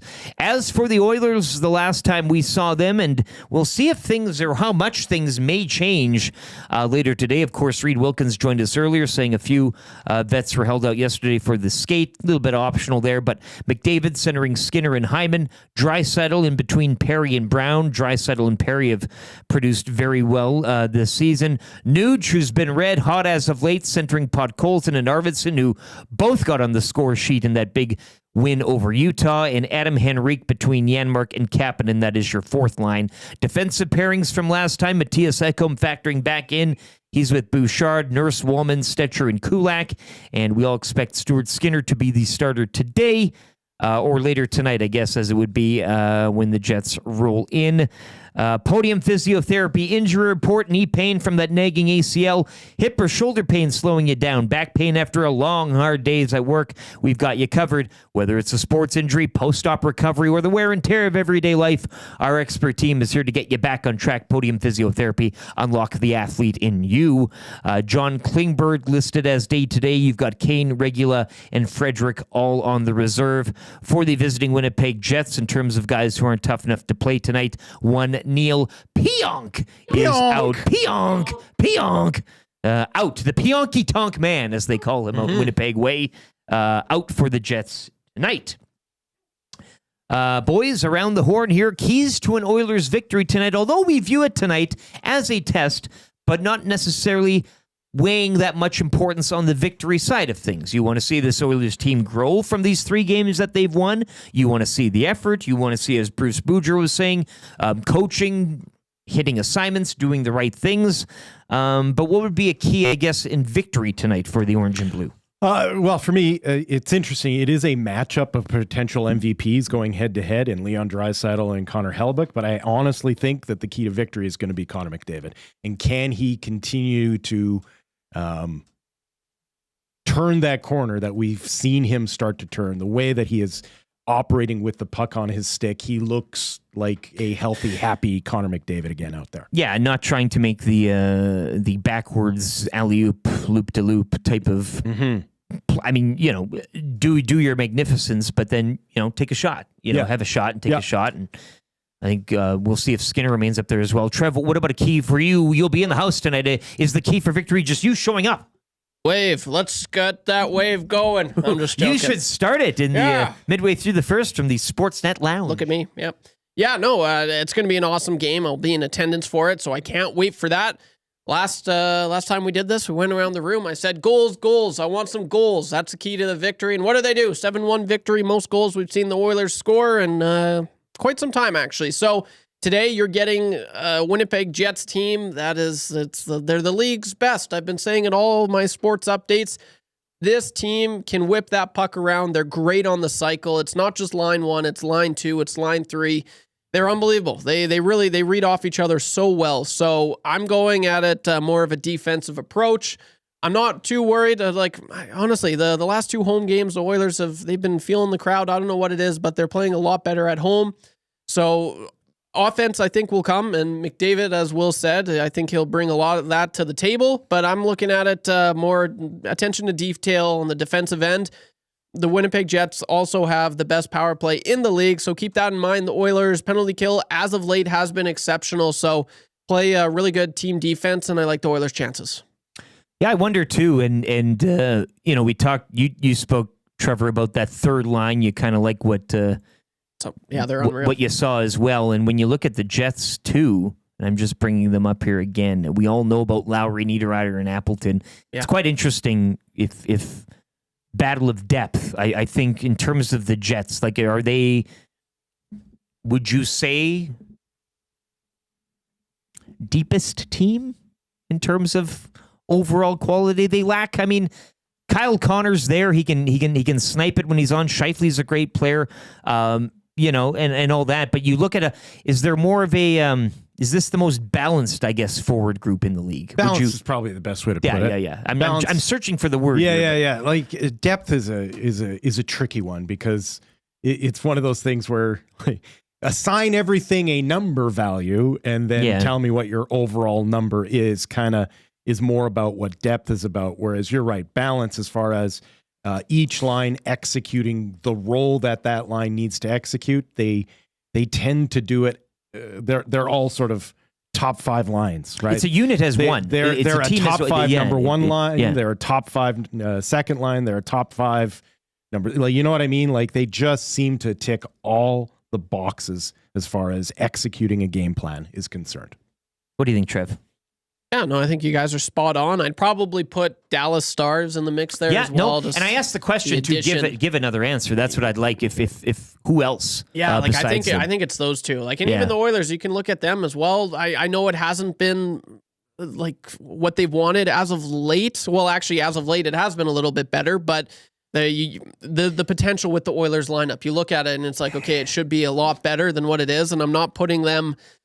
But the captains and the hand marks and my personal opinion is the Oilers are purposely built on a different model than the Winnipeg Jets. Oh yes, the Winnipeg Jets model is let's have a number 1 line. Let's have, you know what I mean? Like, let's go in order and have everyone executing their own game plan. Whereas the Oilers have always felt over the last several years like they are a Swiss Army knife team. Right, where that they are, this guy can play up on our top line. He can also move down to the third. Mm-hmm. This guy can go from the third into a second line. We can get this guy to check, but we can also bring him in as an energy guy. And I think it is part of the frustration of when this team is not firing on all cylinders because you're not quite sure where to direct your fire. Like what's failing this team? But the flip side is their ability to make in-game adjustments is better than most because they can take a Ryan Nugent-Hopkins and move him from top line left wing to third line center. And we talked about Knobloch's adjustments last year, right? In a positive fashion, and really start to move guys around. But on the flip side, it's also their Achilles heel when you have specialists. Like specialists don't work well on this team. I mean, they do, but like Evan Bouchard is the perfect example of that. When Evan Bouchard is doing what he does well, he's the best in the league at it, right? Operating the point on a power play. Sure. But when you ask him to change his role, can't do it. Yes. He is not. He is the exact opposite of a Swiss Army knife. And I think some people are maybe confused on the true definition of his role on this team. Right. Yeah. That's where a lot of it's hard for me. It's not an apples and apples comparison when you take these two rosters because they were built with different goals in mind. The Oilers were built to be as flexible and interchangeable as possible, and the Jets are built to execute a game plan from start to finish the way that they drew it up on the board. Having said that, though, Nuge stays at 3C tonight, right? And Skinner stays up top. I mean, are we kind of looking at Knobloch as to what he's been doing, and something works and he moves things around again? No, yeah, but it can change within the first 10 minutes. I know. Yes, and the nuclear option and all that. Exactly. All of a sudden something flips and Nuge is your second line center. If the Jets go up 2 Cobb in the first 6 minutes or something, But to start the game tonight, I mean, Nuge has got to be still at. I hope they don't change it. Yeah. Like they looked lights out last game with this lineup. Yeah. Why change it? Why change it? This worked for them last game. There's a fool's gold. And I know there's theory an approach. You could say. You're having a different game, and like Will's alluding to, you do have the Swiss Army knife roles players where you can move them up and down the lineup. But this worked for them last game. It's the first time in quite some time that they were able to get 7 goals. Don't change it. Don't touch it. They look great. Yeah, no, I agree. And I've said this before, but the team that this Oilers team reminds me of the most is the Stanley Cup contending Colorado Avalanche team from the turn of the century with Sakic and Forsberg. In that was a team that was built around never showing the same look twice, right? Yeah. Never shown the same look twice. I think it's part of what Knobloch and this coaching staff has been up to is they don't want to show anyone their final formation. Yeah. We still don't know what they look like because 2 very key pieces remain injured, right? Yeah. And I know Reed talked about it. He has no idea when Evander Kane is coming back, and neither do the Oilers. Well, and what Evander Kane is coming back? Right, exactly. And so my counter to that is the Oilers have experienced this situation before, and that was when they originally got Evander Kane. Right? Hadn't been playing all year. Been sitting out. What Evander Kane is. And all of a sudden he came in and was quite possibly their best playoff player. Right? It was a shortened playoff that year, but he came in like a house on fire. And so I'm sure the Oilers are sitting there going, that might happen again. It might not, but you kind of have to have it as a possibility in your game plan. Expect the best but prepare for the worst. And I think the Frederick thing is the preparation there. That's your GCL Diesel Orange and Blue Breakfast. Of course, Tom Gazzola on the air tonight, immediately following the Reid Wilkins show, 6 o'clock for your GCL Diesel pregame show, and then knocking it back down on the postgame show later tonight. Let's get to the Marmot Basin snow report now. Kelsey is in from Marmot. As she says, good morning to all. No new snow overnight. Great conditions, though, persist across the mountain. Over 80 centimeters of snow in the past 12 days. You're looking at a current base of 115 centimeters, 268 season total. -7 this morning at Mid-Mountain and a forecast high -5. So another great day temperature-wise. And, of course, right, the inversion. Is that, Phil? Inversion is usually in like January. Nah, I just like saying it. Yeah. You know why. Yeah. Snow in the forecast for early next week. All chairs spinning today, and lots of fun to be had on the mountain, says Kelsey. They'll be wide open until May 4th. Lots of great skiing and great events as well off the hill to round out the season. That is your Marmot Basin snow report. And as we get into the wrap, I know Zach's here early. Hey, is he going to be in the hangout? Is that what people are talking about? I think that's what that means. Are you in the hangout? You're hanging out today? Always. No, you're not. It's not always, Zach. Yeah, I'm always on the hangout. Matt's got his kid on. He'll be talking soccer. Yeah. Hey, careful, Matty. You might want to wear a hazmat suit with that Is kid. that a Bombito if you're going to be talking, jersey you're wearing? That's a good drop, eh? Yeah. Buchanan. Zach What about looks good. Jebison? Jebison? I love No one can hear what he's I saying. love it. Yeah. It's just We'll see how he plays. nobody wants to, as long as we can, right? I promised enough soccer talk. We've gotten through Yeah, that. The wrap for William Huff right now, if you want your place to look as good as ours, head to WilliamHuff.com and business since 1952. So you know they were incredible at what they do, WilliamHuff.com. Gentlemen, what did we learn on the show this morning? Will? It doesn't matter how easy the soccer questions are. I said we would stop talking about this god-awful sport. It is a betrayal of the trust they have in us when we bring it up. Yes, that's true. It's a blind, it's a trust tree. They fall backwards expecting to be caught. Yeah. And here you are with 5 FIFA questions. Yeah, exactly. Trev, what did you learn today as well? Big win for Rachel Homan, I know. That was another thing that happened earlier today. But Learned that. Learned, Ogorki? Yeah, Polsky Ogorki. Polsky Ogorki. Did you Google it? I had to. Are you a pickle fan? Do you like pickles? I can't eat a whole It's actually pickle. really offensive. What? Polsky Ogorki. I don't believe it. Do they not? Yeah. Polsky or I think Gorky. most Has it been canceled? Well, yeah, I think most filters won't let you access that if you Google it. So No, Bix Polsky Ogorki right here, dill pickles. It's up at the Bix.ca. I learned do they have that. pictures of it? Perverts. I learned that you left your bracket at home, you silly goose. I think you I fill remember one out what right now. Yeah, if I'm you- gonna have to. I'm Yeah. gonna have to. So We got I'll time. do that. And I learned Will's favorite season. Your favorite season. I learned a lot today. Oh, and I learned Bruce Boudreau's prediction for John Cena. He's got it. That has And to he's be pretty it. confident. He's watched enough wrestling. That buddy. felt to be. more like wish casting.